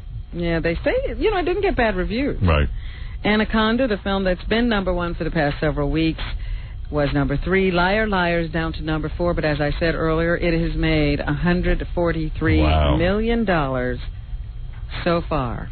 You know, it's funny. A movie can make if my movie makes $14 million, they go, oh, it's not enough money. Can you imagine? I made $14 million the first weekend. Right. Lisa Kudrow, who has a national following on Friends, made $7 million. And nobody will say anything. Nobody will say anything. I could make $50 million, and they'll go, oh, you should have made more. That's it. I love that. Well, just keep watching me, baby. I ain't done with Hollywood. And The Saint was number 5. Volcano, by the way, starring Tommy Lee Jones and Anne Heche. Anne Heche, who's running around with Ellen DeGeneres. Ellen DeGeneres at the White House, making out. And you heard Ivan Reitman here today. Girlfriend. Ivan's got her next film lined up. It's a love story between her and Harrison Ford. And we were just questioning Ivan about whether or not that will fly. He said it better. Spent a lot of money. Yeah, otherwise he's wasting a lot of time. Well, there you go. Where is Hotel Manor Inn on that list? Fred's new movie. I don't see that anywhere in the top 10. Really? I can't believe it, Fred. Oh, it'll show up. It will, if you give it a chance. Jerry Springer, the daytime talk show host. Is really a woman. No, he's not. What is it? He has been hired by a station in Chicago to do commentary on the news. Oh, that should be really interesting. Well, the people who are in the news department are very upset about this. Yeah, the guy's a carnival barker. And they're thinking of revolting. The top news anchors, Ron Magers and Carol Marin, who consider Springer's role an affront to their credibility and integrity, have decided that they're going to do something about it. Jerry Springer's first day was going to bring a hunk of Kennedy's head on with him. I'm surprised. They say if Jerry Springer stays, they'll go. They should go then. Listen, here's the deal. Jerry Springer, at the end of every one of his freak shows, does a commentary. It's the worst part of the show. Yeah. It's so stupid. Yeah. They say they will refuse to announce his commentaries and walk off the show. Oh, that's great. I got to watch that. That's in Chicago? Yeah. Please, our Chicago fans, tape that for me. I want to play that on the air. I love that. Oh, I'd love to see that. I wonder when he's supposed to start. Oh, I can only hope it's tonight. May 5th. That's May 5th. May 5th. Heartbeat still. I got to have that tape. Wait. Please, Chicago fans, tape that. Got to have that. Got to have that. Thank you, Robin. Well, that's what's happening, folks. Jackie Penthouse Joke Page Marlin, his Sergeant Pecker, and his Joke Man tapes are going through the roof. They're both 78 minutes of nonstop filthy jokes, only $12 plus $4 shipping and handling. CD or cassette, buy two, get one free. Call 1-800-323-KING. Saturday night, Jackie, May 17th. 2 shows at Historic Club Benet in Sayreville, New Jersey. For information and brand new jokes, why don't you visit the following website, JackieJokeman.com. Hey, 718-BAG-5040. That's Scott the engineer. He's got a little disco business. If you want to, hire a guy to play some music and spin some records at your party, you dial 718-BAG-5040. Gorillos and Grandma Sylvia's funeral. In New York, Stuttering John is on the radio next. And Fred, as I said, is in Hotel Manor Inn, which can be seen nowhere. One final question. Yes. Did you watch the George Foreman fight? Yes, I did. What did you think? I think George Foreman won it. He beat up that white guy. But it was difficult. Yeah, it was a good fight. It was fun to watch. They beat each other's brains in. George Foreman is as fat as a man can get. And he should retire. You think? Yeah, I think it's time. It's time. How old is he, Robin? 48, 46, somewhere around there. But he's in there fighting away. I had a manly weekend. I watched that, and I watched the 3 basketball games on Sunday. Uh-huh. I watched all 3. No, good for you. And each one was as bad as the only game that was even halfway decent was the Chicago game for a while. The Bullets. You have to, though, be amazed that Shaquille O'Neal can make it up and down the court as big as he is. He's a big man. I don't know any of those guys get to run up and down the court. Try and run up and down a basketball court sometime, especially if you haven't done it in a while. Oh, Jesus. It's hard. That is, but Shaquille looks as big as George Foreman. Yeah, he looks out of shape. And he makes it up and down the court. Right. But nevertheless, there it is. Okay, we'll see you tomorrow, and blah, blah, blah, blah, blah, blah, blah. Blah, blah, blah. Blah, blah. Blah, blah. Thank you. More to